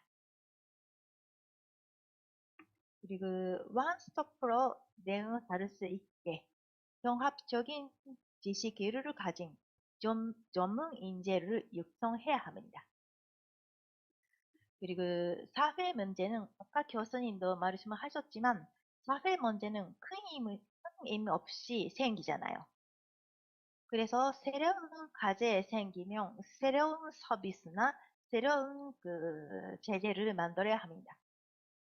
예를 들면 일본에서는 지금은 히키코모리가 문제입니다. 코모리는 밖에 나갈 수 없는 분들이에요. 집에서만 계속해서 있는 분들. 일본에서 80, 50 문제라고 하는데요. 80대 부모님이 집에 계시잖아요. 그러면 몸이 약해서 돌봄이 필요합니다. 그런데 자녀분들은 자녀 50대 자녀는 외출을 하지 못하니까 경제적인 문제도 있고 그리고 정신적인 문제도 있고 그리고 갈 데도 없으니까 아까 말씀드린 사론점 마음이 가볍게 갈 수 있는 곳에도 필요합니다. 그래서 고립, 돌봄, 정신적인 지원, 현재 장소 만들기. 그럼 한 가정에 다양한 문제가 있습니다. 그래서 새로운 문제가 생길 때마다 그거를 컴퓨터를 내부리해서 대응해야 됩니다. 그럼 저희 발표는 여기까지입니다. 결정해 주셔서 감사합니다. 이상입니다.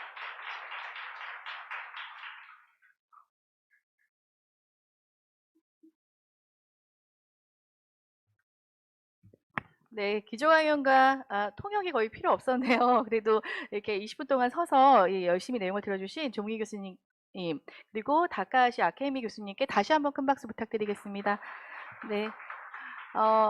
잠깐 이제 토론을 준비하는 시간 동안 말씀드리면 오늘 토론은 이제 그 고양시의 통합돌봄에 대한 니즈가 어떤지 그리고 실제로 이제 의료 분야 영역에서 고양형의 통합돌봄의 형식을 취하고 있는 부분들이 있는데 그런 것들이 어떻게 진행되고 있는지 그리고 국가의 그 기본 기조 하에 고양시가 이런 고양형 통합돌봄을 갖기 위해서는 어떤 부분들을 좀 중심으로 역할을 해야 하는지 좀 다각적인 부분에서 기조 강연을 중심으로 해서 이제 토론을 진행을 해주실 겁니다.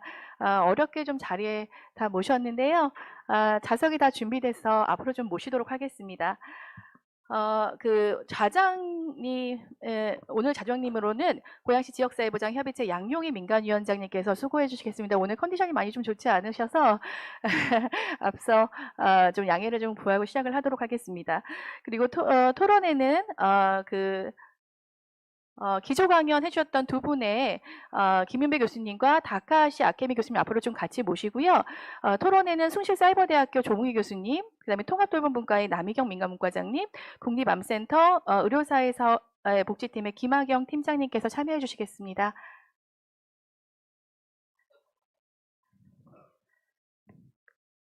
잠깐 인사하고 시작할까요? 위원장님 좀 한 말씀 시작으로 좀 열어주시면 어떨까요? 네, 시작할까요? 그러면 우선 조문기 교수님 세팅부터 좀 많이 도와주셨는데 좀 잠깐 인사 부탁드리겠습니다. 네, 그냥 인사만 좀 해주십시오. 네. 네, 통합돌봄분과의 남희경 분과장님, 네. 국립암센터 사회복지팀 김하경 팀장님 같이 해주실 겁니다. 네, 지금 이 시간부터는 좌장을 맡으신 양용희 민간공동위원장님께서 진행을 해주시도록 하겠습니다. 다시 한번 큰 박수 부탁드리겠습니다.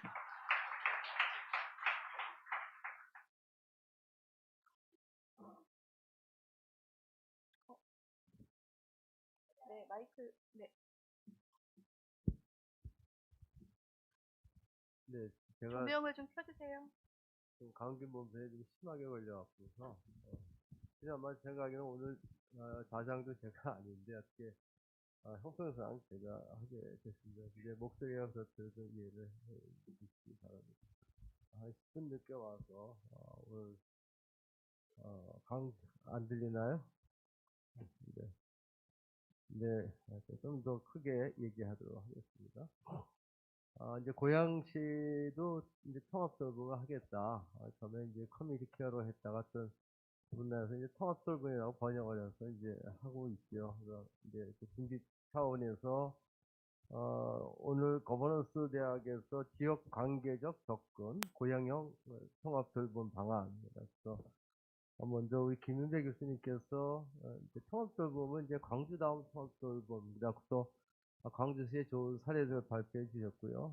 또 일본의 어떤 도쿄도 해타가야구의 포괄 지원 체제가 어떻게 되고 있느냐.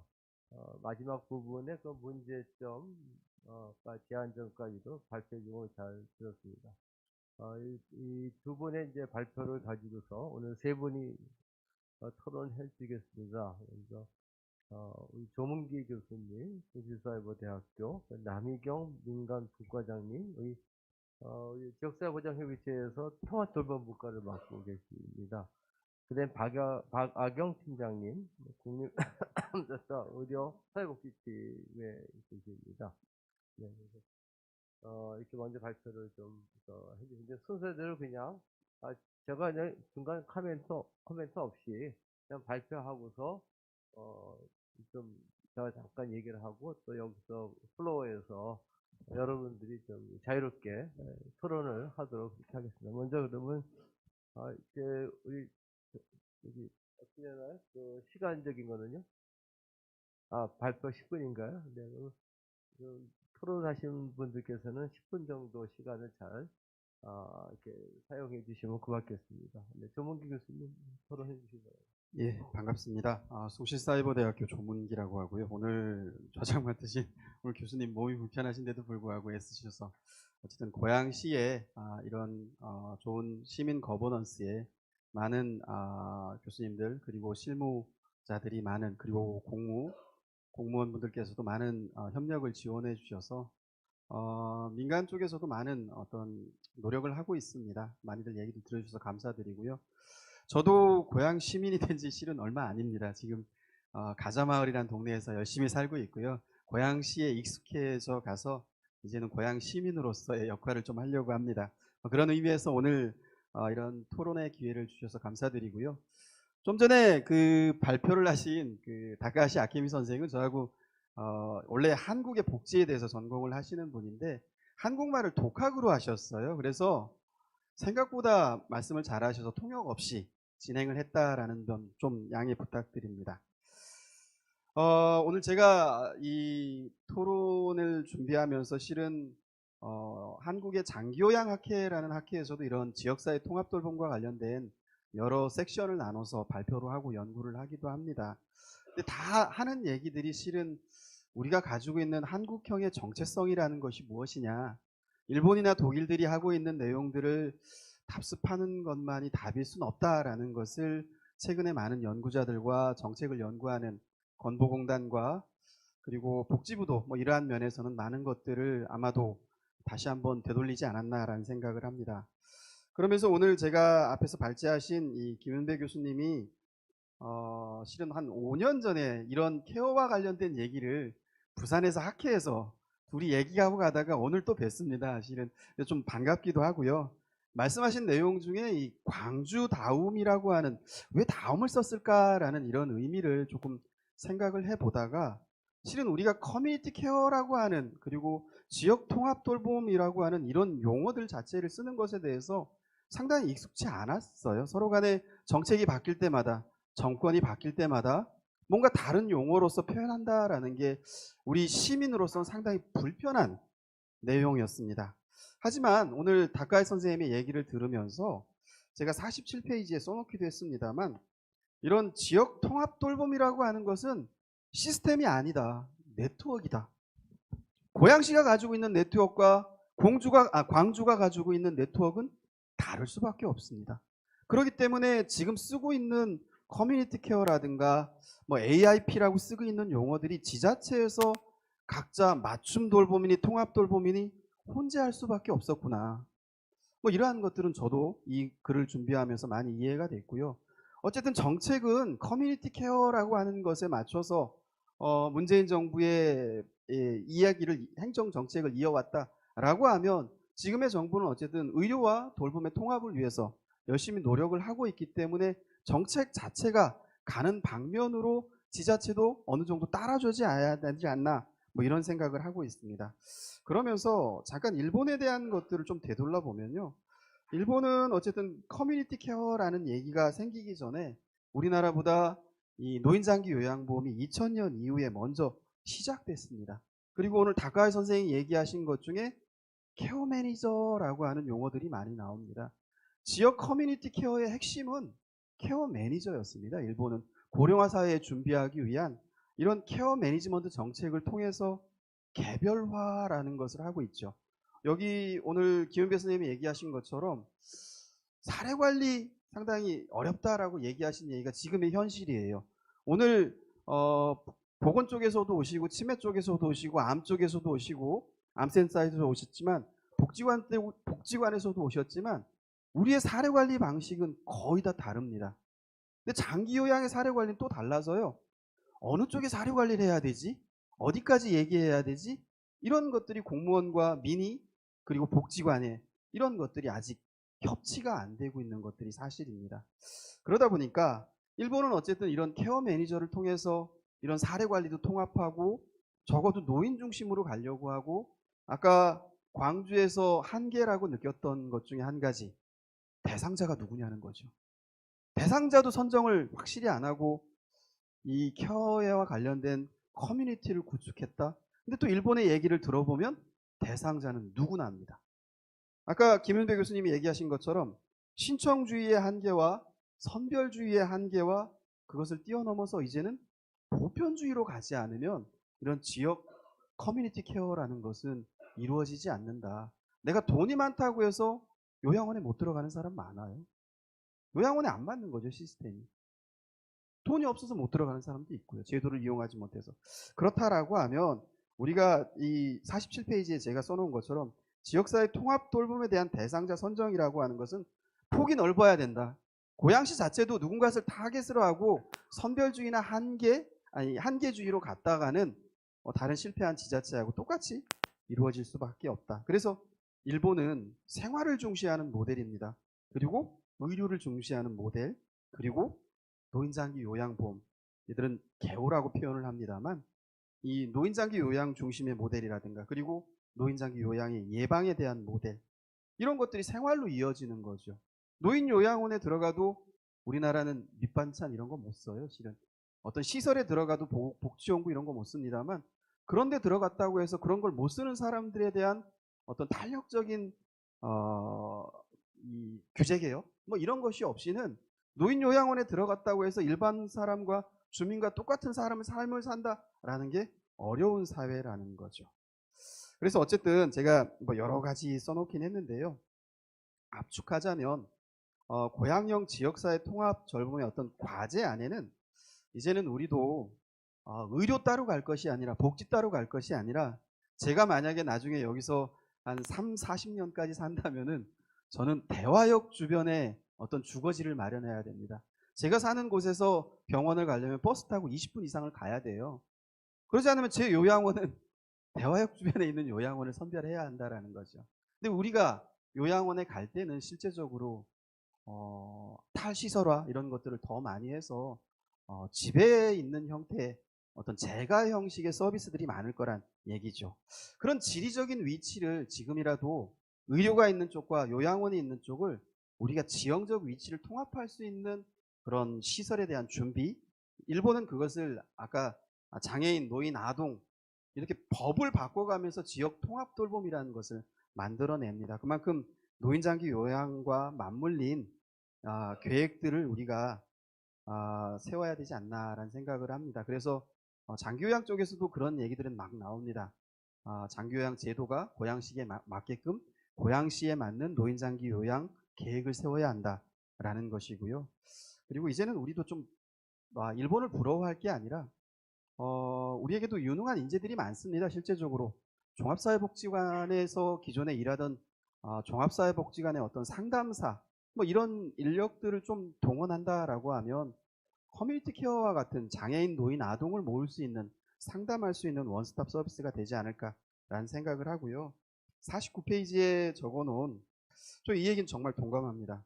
의료의 출구는 복지의 입구이며 다시 의료로 돌아온다. 아프면 병원을 가고 재활치료를 받은 듯이 복지 서비스를 받게 된다. 전형적인 의료에 의존하다가 복지에 의존하다가 다시 의료로 돌아가는 이런 시스템이 된다라는 거죠. 그렇기 때문에 이 지역에 있는 어떤 지역에 산다라는 의미가 더 중요하다라는 의미입니다. 마지막으로 제가 적어놓은 것은 실제적으로 지금 정권이 하고 있는 의료와 복지의 연계라는 것에 맞춰서 이런 우리가 그동안 어떤 노인 요양 병원을 등한시하는 것이 아니라 그들의 순기능도 좀 이해하고 노인 요양원의 순기능도 이해하고 그것을 통합할 수 있는 그런 체계로 나가야 된다라는 말로 매듭을 짚도록 하겠습니다. 이상입니다. 감사합니다. 네, 이어서 우리 남희경 민가부. 네, 안녕하세요. 저도 행동복지관에 근무하고 있으면서 지난해부터 저희 지역사회복지, 지역사회보장 협의체에서 통합돌봄 민간분과장을 맡고 있습니다. 최근 돌봄에 대한 논의와 다양한 정책이 만들어진 가운데 고양시 역시 제5기 지역사회 보장 계획에 통합돌봄에 대한 부분들이 대두가 되었고 그에 따라서 저희가 통합돌봄 분과에서 작년과 올해에 이어서 이 논의들을 좀 해오고 있습니다. 사실 쉽지 않은 과정인 것 같긴 합니다. 저희들 몇몇의 위원들이 의견들을 모은다는 것은 쉽지 않지만 저희가 그래도 그 과정들 속에서 저희가 좀 올해 같이 현안 조사도 하고 작년에 세미나도 했던 내용들을 가지고 토론 자료를 같이 좀 보태고자 합니다. 먼저 발표해 주신 다카하시 아케미 교수님의 자료를 통해서 일본의 포괄 지원 체제에 대해서 사실 저는 잘 알지는 못했었던 부분인데 그런 부분을 잘 알 수 있게 되어서 감사드리고 저는 들으면서 포괄 지원 센터의 그 역할들이 우리나라 현재 종합사회복지관에서 하고 있는 사례 관리나 조직화 서비스 제공과 굉장히 유사하다고 느꼈습니다. 그래서 그런 형태의 현재 서비스들을 조금 더 양국 간의 잘 교류와 연구를 통해서 발전해 나가면 좋겠다라는 생각을 해보았습니다. 이 자리에 계신 모든 분들이 통합돌봄에 대한 필요성을 공감하시리라 생각합니다. 더 이상 저희가 저출산, 고령화 문제를 언급하지 않아도 개인들이 느끼는 돌봄의 어려움은 이미 삶 속에서 아이가 아플 때, 부모님이 아프실 때 많이 경험하셨을 것 같습니다. 다만 돌봄의 영역이 어디까지 공공에서 책임져야 하고 그리고 가족과 개인들의 개입 수준의 차이가 좀 있을 것 같습니다. 그래서 그에 따라 김윤배 교수님이 지지발표처럼 정부와 지자체 그리고 민간기관의 역할이 유기적으로 맞물려 가야 한다는 것에 충분히 동의합니다. 또한 어떻게 그런 유기적인 관계를 만들어갈 수 있을까 하는 것에 대해서 광주다움을 통해서 좀 답을 주셨던 것 같습니다. 광주광역시와 자치구, 의회, 민간, 공공 돌봄기관, 학계 전문가까지 TF를 구성하고 복지 현장과 시민사회 의견 수렴까지 쉽지 않은 과정이었을 것 같습니다. 이런 과정에 가장 중요한 것은 무엇이라 생각하는지 궁금하고요. 너무 좋은 사례이나 모든 지자체가 같은 과정을 진행하기는 어려움이 있을 것 같습니다. 특히 고양시가 위치한 경기도의 경우는 올해 360 돌봄, 그래서 누구나 돌봄, 언제나 돌봄, 어디나 돌봄이라는 정책에 표방하면서 2024년부터 15개 시군에서 시작이 될 예정에 있습니다. 향후 경기도와 고양시의 돌봄 정책이 함께 맞물려 가려면 어떤 것이 먼저 준비되어야 할지 의견을 여쭙고 싶습니다. 광주다움에서 가장 인상적이었던 것은 시와 자치구의 조직 개편이었습니다. 아까 교수님께서도 이 부분이 굉장히 쉽지 않은 부분이었다고 말씀하셨고 그렇지만 굉장히 중요한 부분이다 이렇게 말씀을 좀 해주셨었는데요. 광주광역시와 자치구가 합의하여 그런 통합돌봄 관련된 부서를 만들고 그런 업무를 운영한다는 것이 정말 필요성이 함께 공유되고 실천 의지가 있다라는 걸로 보여집니다. 광주만의 특수성이 또 앞서 말씀하신 것처럼 그런 특수성이 있기도 하겠지만 지자체 상황이나 기존 조직 업무 특성상 조직 개편의 부담이 클 수도 있을 것 같습니다. 그래서 그와 관련해서는 아까 조직 개편이 필요하다. 조직 개편 없이는 컨트롤 타워만 가지고 운영하는 것이 한계가 있었다라는 과거의 경험들도 말씀을 해주셨었는데요. 그래서 저는 그 부분이 사실 제가 제안하고자 했던 부분이긴 했었거든요. 공공에서의 적극적인 추진이 어렵다라고 하면 그러면 이런 컨트롤 타워를 중심으로 민간 자원들이 모일 수 있지 않을까 해서 그런 부분들에 대한 필요성도 제가 말씀을 드리고 싶고요. 그에 대해서는 고양시는 시민복지재단 설립을 준비 중에 있고 재단의 설립 관련된 포럼에서도 통합 돌봄의 내용을 담고 있었습니다. 그래서 그런 차원으로 본다면 이런 역할을 거점 역할을 이런 재단이 할 수 있지 않을까라는 기대가 좀 되는 부분이 있고요. 그리고 만약 이마저도 사실 좀 공공에서의 역할들이 바로 시작되기 어렵다고 하면 고양시는 굉장히 민간 자원이 잘 네트워크되어 있고 많은 자원들이 있는 특례시입니다. 그래서 그런 측면을 보면 민간 기관 간에 좀 적극적인 그런 연대와 협력을 통해서 돌봄 체계를 조금 더 유연하게 만들어갈 수 있지 않을까 그런 방안도 기대할 수 있을 것으로 보여집니다. 한 가지 궁금한 것은 광주다움은 기본적으로 가정 방문을 통해 현장 조사가 이루어지는데 앞서 교수님께서도 그 실무자들의 어려움, 업무적인 증가뿐만 아니라 전문성에 대한 의존이 높다라는 말씀을 하셨었는데요. 저도 그 부분에 대한 것을 어떻게 해결하고 있는지 이런 부분이 좀 궁금했었습니다. 앞서 사례 관리에 대한 부분에 대한 것도 조문기 교수님 말씀하셨듯이 사실 굉장히 오랜 세월 우리나라에서는 사회 관리가 사회복지계에서는 굉장히 대두되어 왔던 그리고 굉장히 고도의 전문성을 요하는 부분으로 여겨집니다. 근데 이 사례 관리가 말씀하신 것처럼 서비스별로 전혀 다른 방향의 개입들을 하고 있는 상황이고 개념도 조금씩 다르게 적용되고 있어서 그 부분을 통합돌봄에 적용했을 때 어떤 전달 체계를 가지고 어떤 개념으로 적용할 것인가, 그리고 그에 대한 정기적인 슈퍼비전이나 이런 사례에 대한 논의들에 대한 구조가 함께 고양형 통합돌봄을 만들어 갈 때 이 전문성에 기반한 전문 인력 양성하는 부분에 같이 추가되어야 된다면 좋을 것 같다는 생각이 듭니다. 고양시의 경우 2022년 고양시정연구원 지역사회 보장 욕구 심층 분석을 통해서 돌봄에 대한 욕구를 좀 확인했었습니다. 그때 조사 결과 아동 돌봄, 장애인 돌봄, 노인 돌봄 순으로 그 중요성이 높게 나타났었습니다.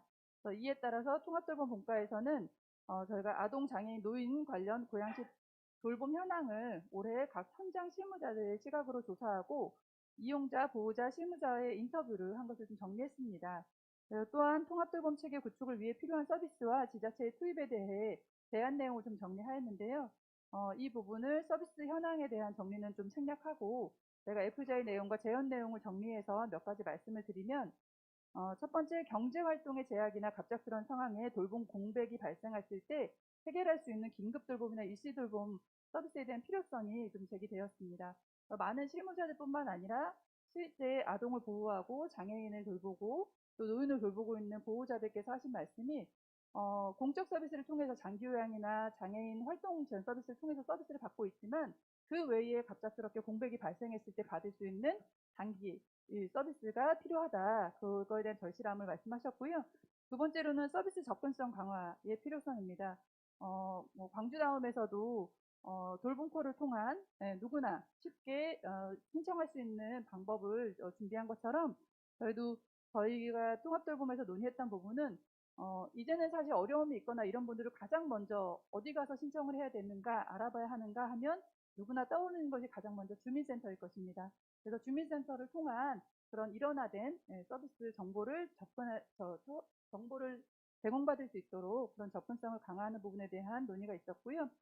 세 번째로는 돌봄 대상이 2명 이상의 경우가 있습니다. 예를 들면 장애인 부모가 아동을 양육하고 있거나 연세가 많은 어르신이 성인, 장애인의 케어가 있는 경우들, 이런 사례들에서 저희가 논의를 했는데요. 서비스가 대상별로 지원이 되다 보니까 더더군다나 이런 대상은 통합돌봄을 통해서 돌봄 제공자가 각각 따로따로 오는 것이 아니라 고양시의 조례를 개정하고 새로 만들어서 돌봄 제공자가 그 가정에 대해서 한 사람이 좀 더 체계적으로 필요한 부분들을 제공할 수 있는 서비스가 필요하다라는 것들의 논의가 있었습니다.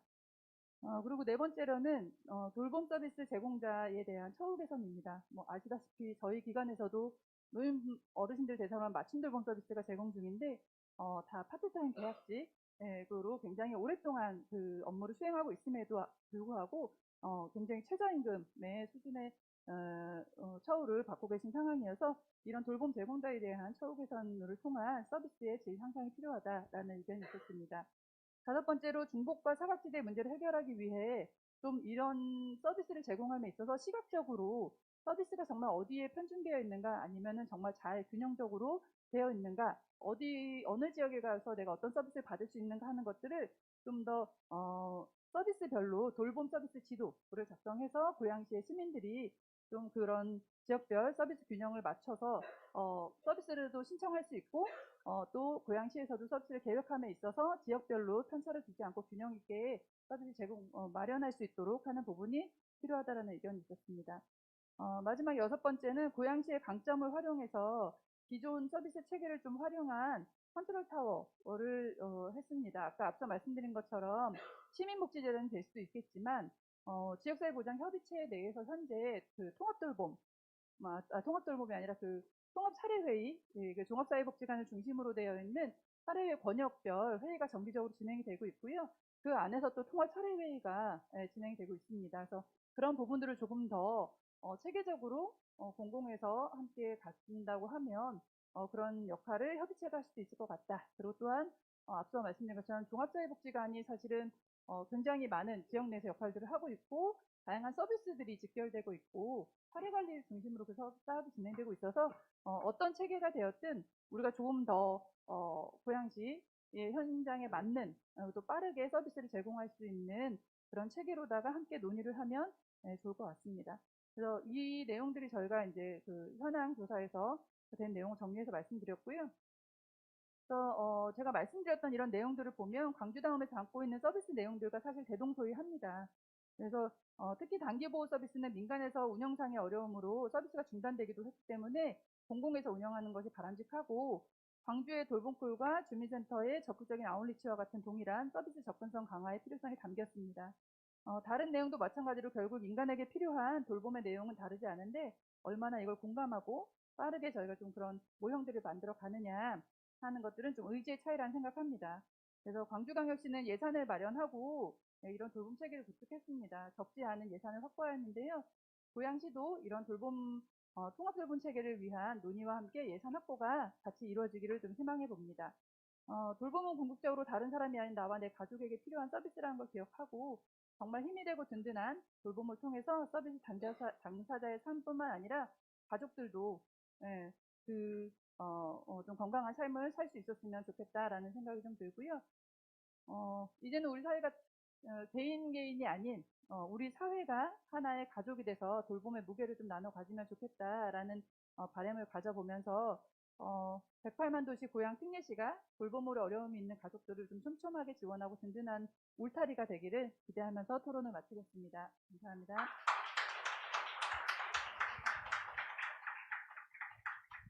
네, 마지막으로 박하경 팀장님 토론해 주시죠. 네, 안녕하세요. 저는 국립암센터 의료사회복지팀의 박아경 의료사회복지사입니다. 네, 오늘 이런 귀한 자리에 초대해 주셔서 너무 감사드리고요. 저는 이제 토론 자료를 좀 제가 시각적인 자료가 많아서 PPT로 좀 준비를 했는데 아마 네네, 앞에서 보시면 눈이 부실 것 같으셔가지고 네, 네, 저는 이제 병원에서 의료기관에서 이제 사회복지사로 일을 하는데요. 저희는 여러 공공이나 민간 지자체들과 굉장히 많은 기관들과 협업을 하고 있습니다. 근데 오늘 이 자리에서 저희 광주 사례와 또 일본의 사례를 들으면서 이렇게 구체적으로 지역사회 통합 돌봄이 이루어지고 있구나를 저는 배울 수 있었고요. 그런데 아마도 이제 의료기관에서는 어떻게 지역사회 통합 돌봄이 이루어지는지 좀 생소하실 것 같아요. 그래서 의료기관에서는 어떻게 이루어지는지를 좀 소개해 드리고 말씀을 드리겠습니다. 저는 국립암센터 암환자 퇴원 지원 사업을 중심으로 좀 말씀을 드리려고 합니다. 국립암센터는 국민의 암 발생률과 사망률을 낮추고 삶의 질을 높이기 위해서 2001년도에 설립된 정부 출연 기관입니다. 그리고 저는 병원에서 일하는 의료사회복지사인데요. 병원을 기반으로 해서 환자분들이 잘 건강을 회복할 수 있도록, 그리고 퇴원한 후에도 지역사회에 잘 적응할 수 있도록 돕는 보건의료 분야의 이제 전문 법정 자격입니다. 저희 의료사회복지사들은 병원에서 주로 이런 분들을 많이 만납니다. 의료 취약계층이라고 하는데요. 당연히 이제 경제적인 어려움이 있는 분들도 있지만 신체적, 사회적, 정신적인 위험에 노출될 가능성이 높은 분들을 저희는 많이 만나게 됩니다. 그래서 수원 세모녀 사건 아까도 말씀해 주셨지만 저희가 이제 제가 상상을 해봤는데, 만약 이분들은 사실 지역사회에서 발굴이 되기가 되게 어려웠던 대상들이지만 실제로 이분들이 다 질병이 있었던 분들이시거든요. 근데 이분들이 그 치료받는 병원의 의료사회복지사를 만났더라면 사실은 이런 다양한 지원을 받고 그런 이제 또 어려운 선택은 하지 않으셨지 않았을까라는 그런 안타까움으로 생각을 해보았습니다. 저희 국립암센터에서는 그 지역사회 통합 돌봄이 이제 발표가 되면서 암환자 퇴원 계획 수립과 적정 관리 방안 연구라는 것을 3년 동안 진행을 했습니다. 암환자 커뮤니티는 아까 장애인, 노인도 되게 중요하지만 사실 우리나라 국민 사망률 1위가 암이기 때문에 암환자 커뮤니티도 굉장히 중요한 부분이었고요. 특히 2018년 자료에는 이제 암환자에 대한 퇴원 사후 관리 계획 수립이 필요하다라는 문구도 들어가 있었습니다. 그래서 국립암센터에서는 연구 목표로 치료 후에 퇴원하는 암 환자를 위한 퇴원 계획 수립 및 가정과 지역으로의 체계화된 연계 모델을 제안하는 연구를 진행을 했고, 필수 인력으로 의사, 간호사, 의료사회복지사가 필수 인력으로 연구에 참여를 했습니다. 이 연구를 하기 전에 우선은 실제로 태어나는 암 환자분들의 미충족된 사회적 욕구가 뭐가 있는지를 설문조사를 해봤더니 음식, 재정, 정보 이해, 교통의 부족, 돌봄 책임 이런 어려움들이 68% 정도 가지고 계신데 사실 그분들 중에 지역사회 도움을 받지 못한 분들이 사실은 80%로 굉장히 높은 것을 알 수 있습니다. 이제 우리나라가 장애인이나 노인 이런 대상에 대한 자원들은 많지만 암 환자를 위한 자원은 사실 이제 거의 없거든요. 그래서 이런 욕구들이 이제 나오게 됐고요. 그래서 이제 저희가 연구를 다 마치고 나서 환자가 치료받고 태어나기 전에 미충족된 사회적인 욕구를 확인하고 또 지역사회 적응을 위해 필요한 자원을 연계해서 일상생활을 돕기 위한 의료사회복지사용 가이드북을 출판을 했습니다. 그래서 이거는 국가암정보센터 홈페이지에 보시면 국민 누구나 참고할 수 있는 자료니까 혹시 궁금하신 분은 참고해 주시면 될 것 같습니다. 이 책자에는 이제 저희가 이런 내용들을 실었는데 특히 저희가 좀 중점을 뒀던 거는 사실 자원들은 굉장히 산재되어져 있고 흩어져 있지만 저희가 만나는 그 암 환자분들의 실질적인 미충족된 사회적인 욕구가 뭔지를 확인하는 게 굉장히 중요하다고 생각을 했습니다. 그래서 이분들의 사회적 욕구를 확인하기 위한 평가 서식 개발에 좀 중점을 뒀고요. 저희는 뒤에서 설명을 드리겠지만 사회적 욕구라는 거를 기반으로 한 평가 서식을 이제 개발을 했습니다. 그래서 요거는 저희가 환자분들 만났을 때 어떤 어려움이 있는지 확인을 하는 거고요. 그리고 실제 의료사회복지사들이 욕구가 있는 환자를 만났을 때 그러면 심층적인 어떤 사회적 위험 요인이 있는지를 확인하는 도구입니다. 그래서 저희가 이거를 사실 의료사회복지사가 이런 퇴원 계획에 참여를 할 수 있는 건 이 건강의 개념인 것 같습니다. 단순히 신체적인 것뿐만이 아니라 정신적, 사회적으로도 안녕해야 건강하다라고 우리가 얘기를 하는데요. 이 사회적 욕구라는 거는 사실 건강에 영향을 미치는 사회적 결정 요인이라는 개념에 기반을 두고 있습니다.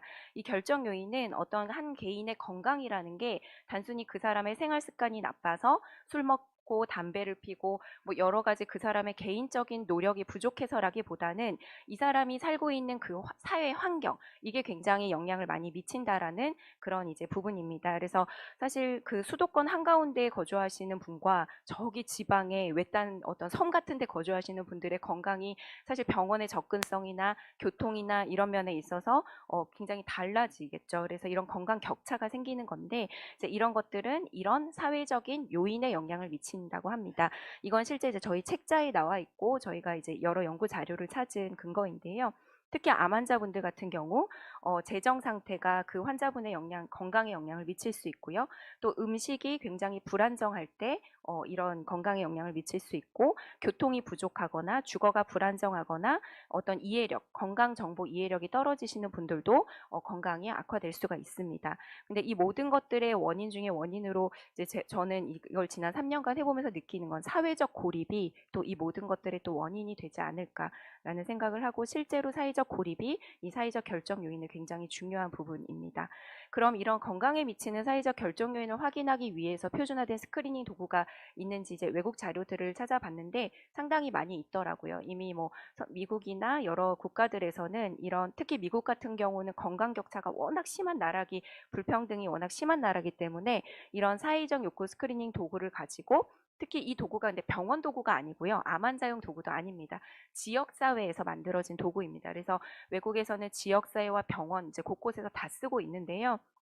저희는 이걸 병원에 저희 세팅에 맞게 또 이제 만들었던 것입니다. 그래서 이 중에서도 저희는 헬스 리즈에서 개발한 게 가장 좀 이제 병원과 저희 쪽과 잘 맞는다고 생각을 해서 이거를 툴킷을 번역을 해서 또 이제 이렇게 저희는 도구를 만들어서 사용을 하고 있습니다. 이렇게 사회적 욕구 스크리닝 도구는 환자를 처음 딱 만났을 때 환자분의 욕구를 확인하는 것입니다. 그래서 저희도 이전에 이 도구를 쓰기 전에는 그냥 구두상으로 어떤 어려움이 있어서 오셨어요? 라고 물어봤어요. 근데 대부분은 의료비가 없어서요. 그 외의 것들은 본인도 여기서 뭘 지원받아야 될지 모르고 본인의 어려움이 뭔지조차 인지를 못하시거든요. 근데 이제 이렇게 12가지 문항을 드리면 건강에 영향을 미치는 요인들을 한번 체크해봐 주세요라고 말씀을 드리고 하면 여기서 최소한 이제 여러 가지가 이제 나오게 되고 이 문항들이 보시면 사실 지역사회에서도 얼마든지 사용하실 수 있고 원래 지역사회 기반의 도구였으니까요. 네, 그래서 환자의 이 도구의 목적은 환자의 건강에 영향을 미치는 사회적 욕구를 확인하고 개입하기 위한 것입니다. 그래서 저희가 지난 2년 반 동안 한 340명 정도를 수행을 해봤고 그분들의 어떤 인과학적인 특성을 봤더니 아까 얘기하신 것처럼 고령의 남성분들이 또 많으셨고요. 그리고 고양시나 파주시 거주자분들이 많이 계셨고 또 저소득층이 90% 이상이고 또 사회적 고립의 고위험군, 독거나 가정이 와해되신 분들이 많이 있으셨습니다. 그리고 이분들의 욕구를 봤더니 의료비 문제가 제일 컸지만 그 외에도 사회적 고립이나 정신건강, 주거 불안정, 돌봄 자원이 없는 것, 역량이 불충분한 이런 욕구들을 1인 평균 4개 정도는 가지고 계시더라고요. 그래서 사실 저희는 원래 재정이나 정신건강 정도의 포커스를 많이 맞추고 있었거든요. 의료사회복지사들은. 근데 이제 이런 도구를 쓰면서 그 외에 이제 그래서 재정 지원은 원래 굉장히 많이 했던 부분이고요. 근데 그 외에 이런 고립이나 불안정한 주거, 역량 부족, 교통 이런 문제가 있다는 것을 확인을 할 수 있었고 그래서 이분들이 퇴원하고 지역사회 적응을 돕도록 이런 다양한 자원들을 개발할 필요성이 있다는 것을 알게 됐습니다. 그래서 저희는 또 이제 지역사회랑 주민센터와 이렇게 정보로 연결하는 게 있어서 저희가 발굴한 환자분들을 지역사회 기관으로 의뢰를 드릴 수 있는 시스템이 있고요. 그리고 이제 아까 그런 욕구별로 뭐 교통이든 음식이든 이런 욕구별로 자원들을 저희가 지역사회 자원이 왜냐하면 환자의 욕구가 확인이 됐으니까요. 그래서 지역사회 자원들을 찾고 그 자원들이 있는지를 이제 매칭을 하는 작업을 하는데 사실은 암 환자를 위한 교통, 음식, 주거 이런 거는 거의 없다고 보시면 됩니다. 암 환자 중에도 장애인, 노인들은 있으시지만 그래서 이런 한계가 있다는 걸 알고 없는 부분은 저희가 개발도 이제 하게 됩니다.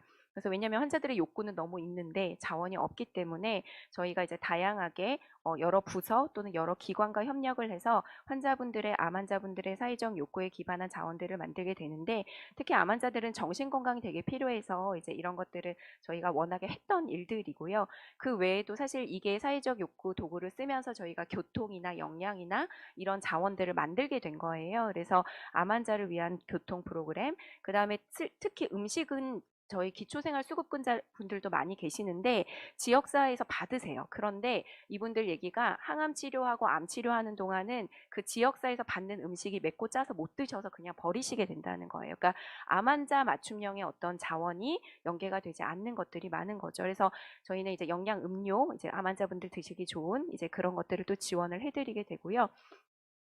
그리고 이거는 지금 이제 전국에 몇 개 구에서 이제 하고 있는 일상 돌봄 서비스인데 올해 처음 시행이 된 것 같습니다. 보건복지부에서 하고 사회보장정보원에서 이제 주관을 해서 하고 있는데 굉장히 어떤 틈새를 잘 이제 지원해준 아까 광주에서 하시는 사업이랑 굉장히 비슷하다는 생각을 했어요. 그래서 돌봄이 필요한 중장년과 가족을 돌보는 청년을 대상으로 굉장히 세세한 케어를 해주는 서비스이고 근데 좀 아쉬운 거는 지금 경기 지역에 한 5개 용인을 포함해서 5개 시밖에 이것을 안 하고 있더라고요. 그래서 이제 제가 바라건대 고양시 주민들을 위한 어떤 이런 일상 돌봄 서비스가 우리 고양시에서도 이루어져서 이런 이제 어떤 어려움이 있는 틈새에 있는 분들이 도움을 받으실 수 있으면 좋겠다라는 생각을 하고 있습니다. 뭐 이거는 예시라서 그냥 넘어가고요. 그래서 이제 제가 드리고 싶은 말씀은 우선 우리가 이제 굉장히 많은 자원들을 연결을 하고 있는데 저희도 그랬습니다. 저희도 굉장히 많은 자원들을 막 이제 연결은 했는데 사실은 정말 우리가 만나는 우리 대상자들의 욕구가 뭔지에 대해서 제대로 확인을 못했던 게 있는 거예요. 그리고 그래서 그거에 대해서 우리가 퇴원계 환자 이 연구를 하면서 그런 고민을 했고 또 특히 이제 그냥 아무 도구나 이제 아무 질문이라 하는 게 아니라 이런 어떤 그 외국 자료들이 굉장히 많거든요. 이 사회적 결정 요인에 기반한 사회적 욕구 스크리닝 도구는 외국의 근거가 되는 자료들이 외국에선 이미 너무 많이 되고 있어서 이런 것들을 그 대상자들의 욕구를 확인할 때는 사람 중심, 저희는 이제 환자 중심이라고 얘기하는데 환자 중심이고 근거 중심의 도구를 활용하는 게 필요할 것 같습니다.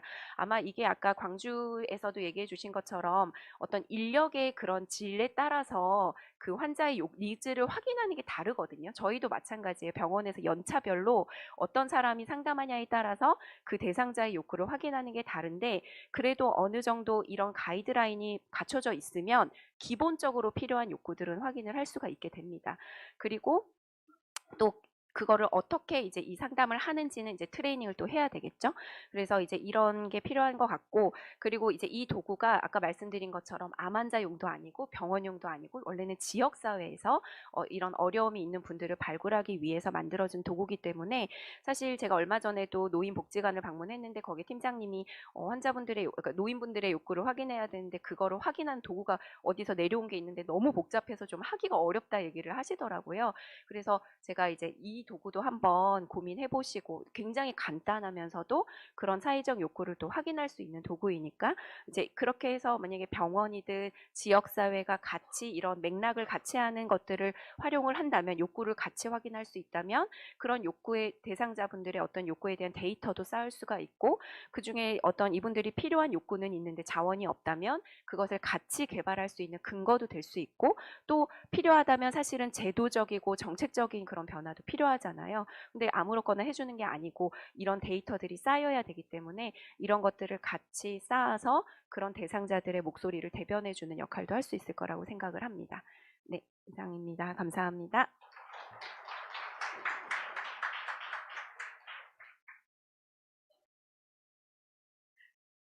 죄송.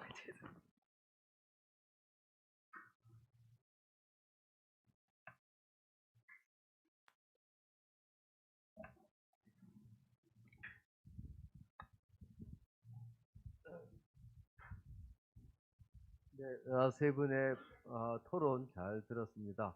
오늘 제가 이렇게 보니까 우리 민간협의체에서도 여러 분 오셨고 또 아마 실무협의체에서도 오시고 또 우리 사회보장 각 기관에서도 참석하셨습니다. 그래서 먼저 오늘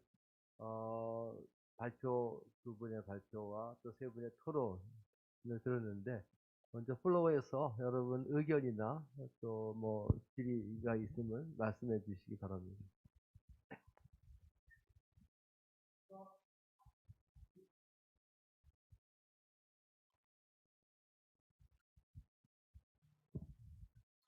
어, 통합돌봄 발표 잘 들었고요.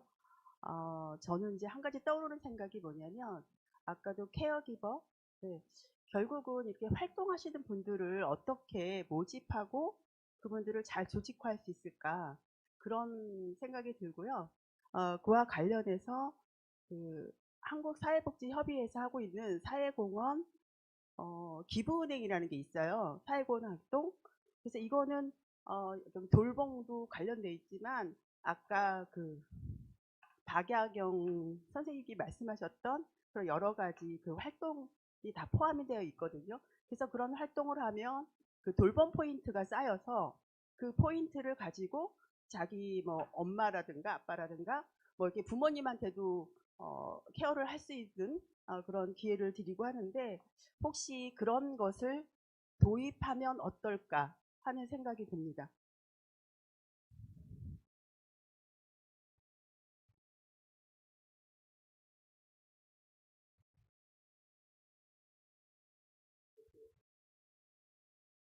더 자세한 내용은 그 사회복지협의회 그 홈페이지 들어가시면은 사회공헌 활동 기부은행이라는 게 있었고요. 제가 사실은 2013년도에 그 연구를 진행을 했던 터라서 좀 이렇게 내용을 알고 있는데 상당히 그 이렇게 돌봄의 선순환 뭐 이런 것도 되고요. 그리고 아까 말씀하셨던 지역 자원 네트워크 이런 것이 좀 순환될 수 있지 않을까. 지금 예산이라든가 인력 확보에 대해서 상당히 고민이 많을 것 같거든요. 근데 하나의 그것도 방법일 수 있겠다라는 생각으로 제안을 해봅니다.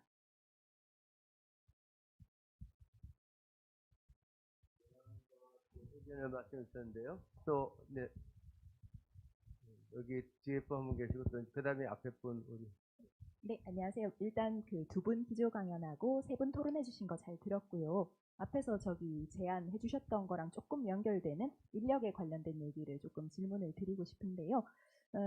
다섯 분이 조금 공통적으로 얘기해 주셨던 부분이 결론적으로는 이런 현장을 잘 이해하고 통합할 수 있는 약간 인력, 인재에 대해서 좀 얘기를 해 주셨던 것 같아요.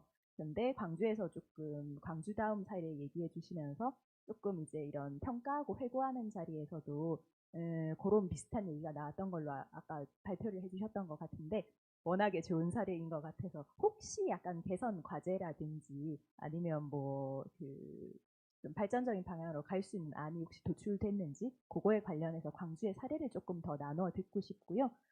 혹시 저기 아까 그 발표 기조 강연 두 번째로 기조 강연해 주신 아케미 교수님 약간에서는 일본에서는 아마 케어 매니저라는 형태로 이런 부분이 이제 작동이 되고 있는 것 같은데 케어 매니저를 조금 육성하는 시스템 그런 것들이 일본에서는 어떻게 되고 있는지 사례를 조금 나눠 듣고 싶습니다. 예, 지금 두 가지 질문 해주셨는데요. 광주, 의 사례를 조금 더, 좀 듣고 싶다 하는 거. 또, 일본의, 케어 매니저 육성 어떻게 하고 있는지 조금 이제 추가, 말씀해 주시면, 두 분 교수님 여기서 짧게 좀 말씀해 주시기 바랍니다.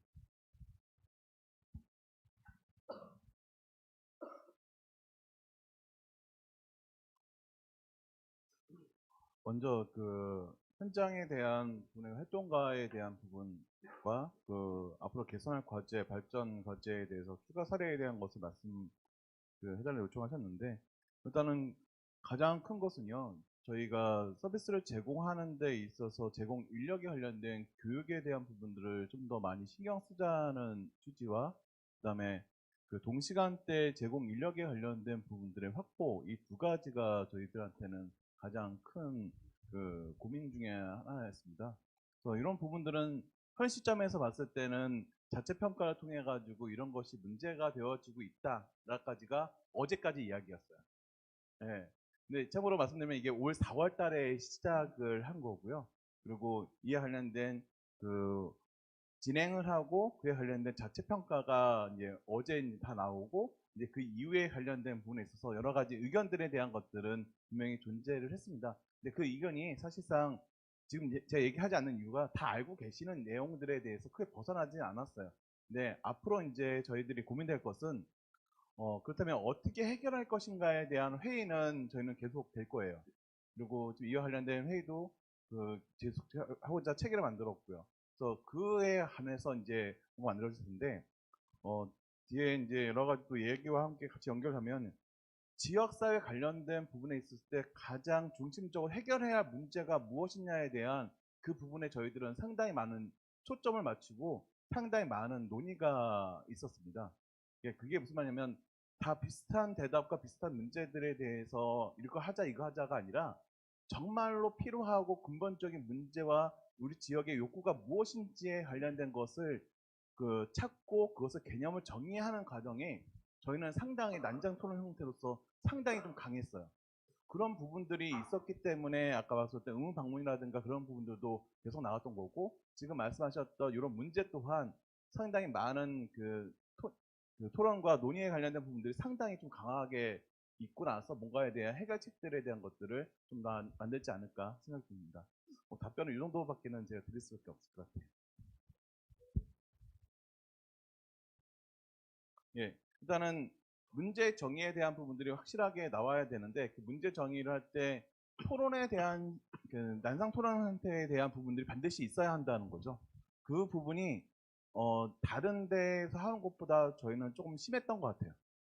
예, 그래서 욕구가 무엇인지 문제가 무엇인지에 대한 부분에 그 포커스에 집중을 했던 것들이 지금에 관련된 뭐 정책이라든가 관련된 부분들을 만드는데 가장 밑바탕이 되어졌던 것 같아요.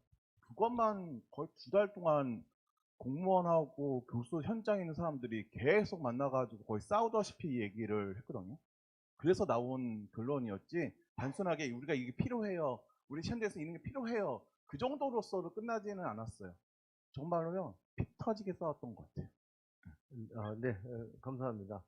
우리 시간상 우리가 좀 이렇게 효율적 운영이 되기 때문에 여기 다카하시 아케미 교수님 짧게 케어 매니저의 육성에 대해서 말씀을 좀 해주시고요. 그다음에 질문. 네. 네. 그럼 일본의 케어 매니저 육성에 대해 설명하겠습니다.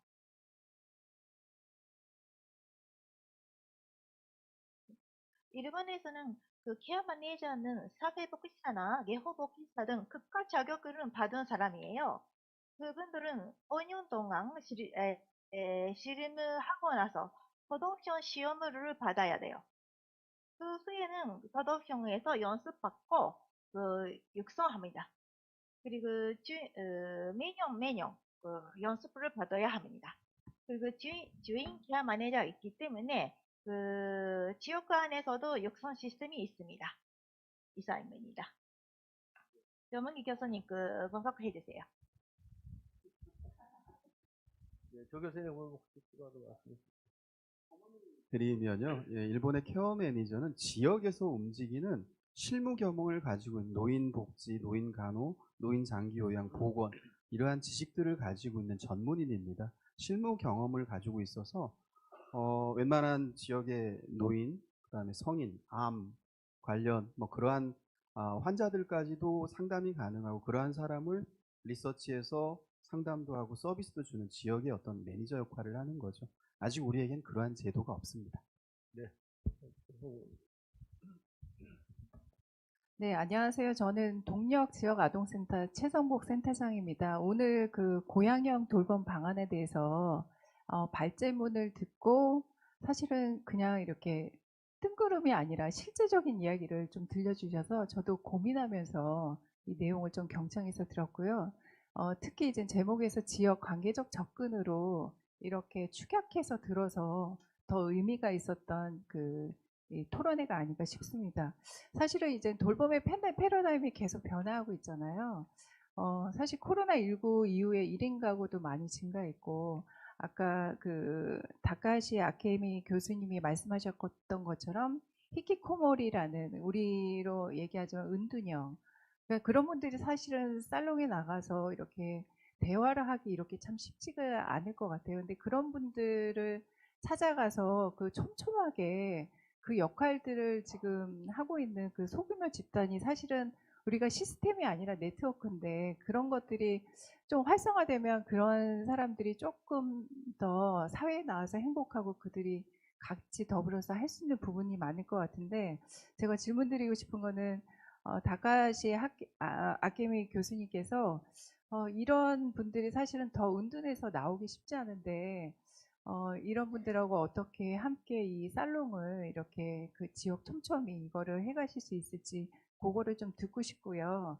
그리고 또 하나는 저희가 이제 고양형의 그 정체성에 대한 부분들을 알고 그 돌봄 방안을 구상할 때 저는 이제 아동 쪽에 있으니까 아까 이제 노인 쪽에 조문기 교수님께서 요양원 말씀하셨는데 그럼 과연 아동들의 그 통합 돌봄은 어떤 식으로 우리가 어른처럼 선택해서 살롱을 갈 수도 없고 홀로 외롭게 이제 그 아이들을 함께 지역에서 통합으로 돌보려면 고양형의 정체성을 가지고 어떻게 접근해서 가야 될지 그 두 가지가 좀 궁금합니다. 네, 두 가지 질문해 주는데요. 먼저 다카시 아케미 교수님, 일본의 그 살롱이라고 하는 그게 이제 아마 지역 주민들, 자소집장실을 거기서 모여서 논의하고 토의하고 그런 것 같은데, 거기 조금 더 알고 싶다는 질문이 있었고요. 그 다음에 우리 조문 교수님한테는 우리가 지금 잘게 이제 통합 돌봄은 거의 노인 중심, 장애인 중심인데 좀 아동의 통합 돌봄은 어떻게 했으면 좋겠느냐, 두 가지 질문. 先生、コウモリの活性化について。わかりました。はい。일본어로돼요, 교수님. 히키코모리는 히키코모리는 아까 교수님께서 질문자분이 말씀하신 대로 시스템 아니라 네트워크로 발견해야 돼요. 그리고 방문해서 밖에 나가자라고 하더라도 바로 할 수 없잖아요. 그래서 시간을 걸립니다. 그래서 근처에 있는 분과 옆에 있는 분과 협력해서 타이밍을 보고 가는 게 중요합니다. 그래서 그분을 지원하기 위한 네트워크 만들기 가장 중요하다고 생각합니다. 교수님 부탁드립니다. 조문희 교수님 괜찮으세요? 이거를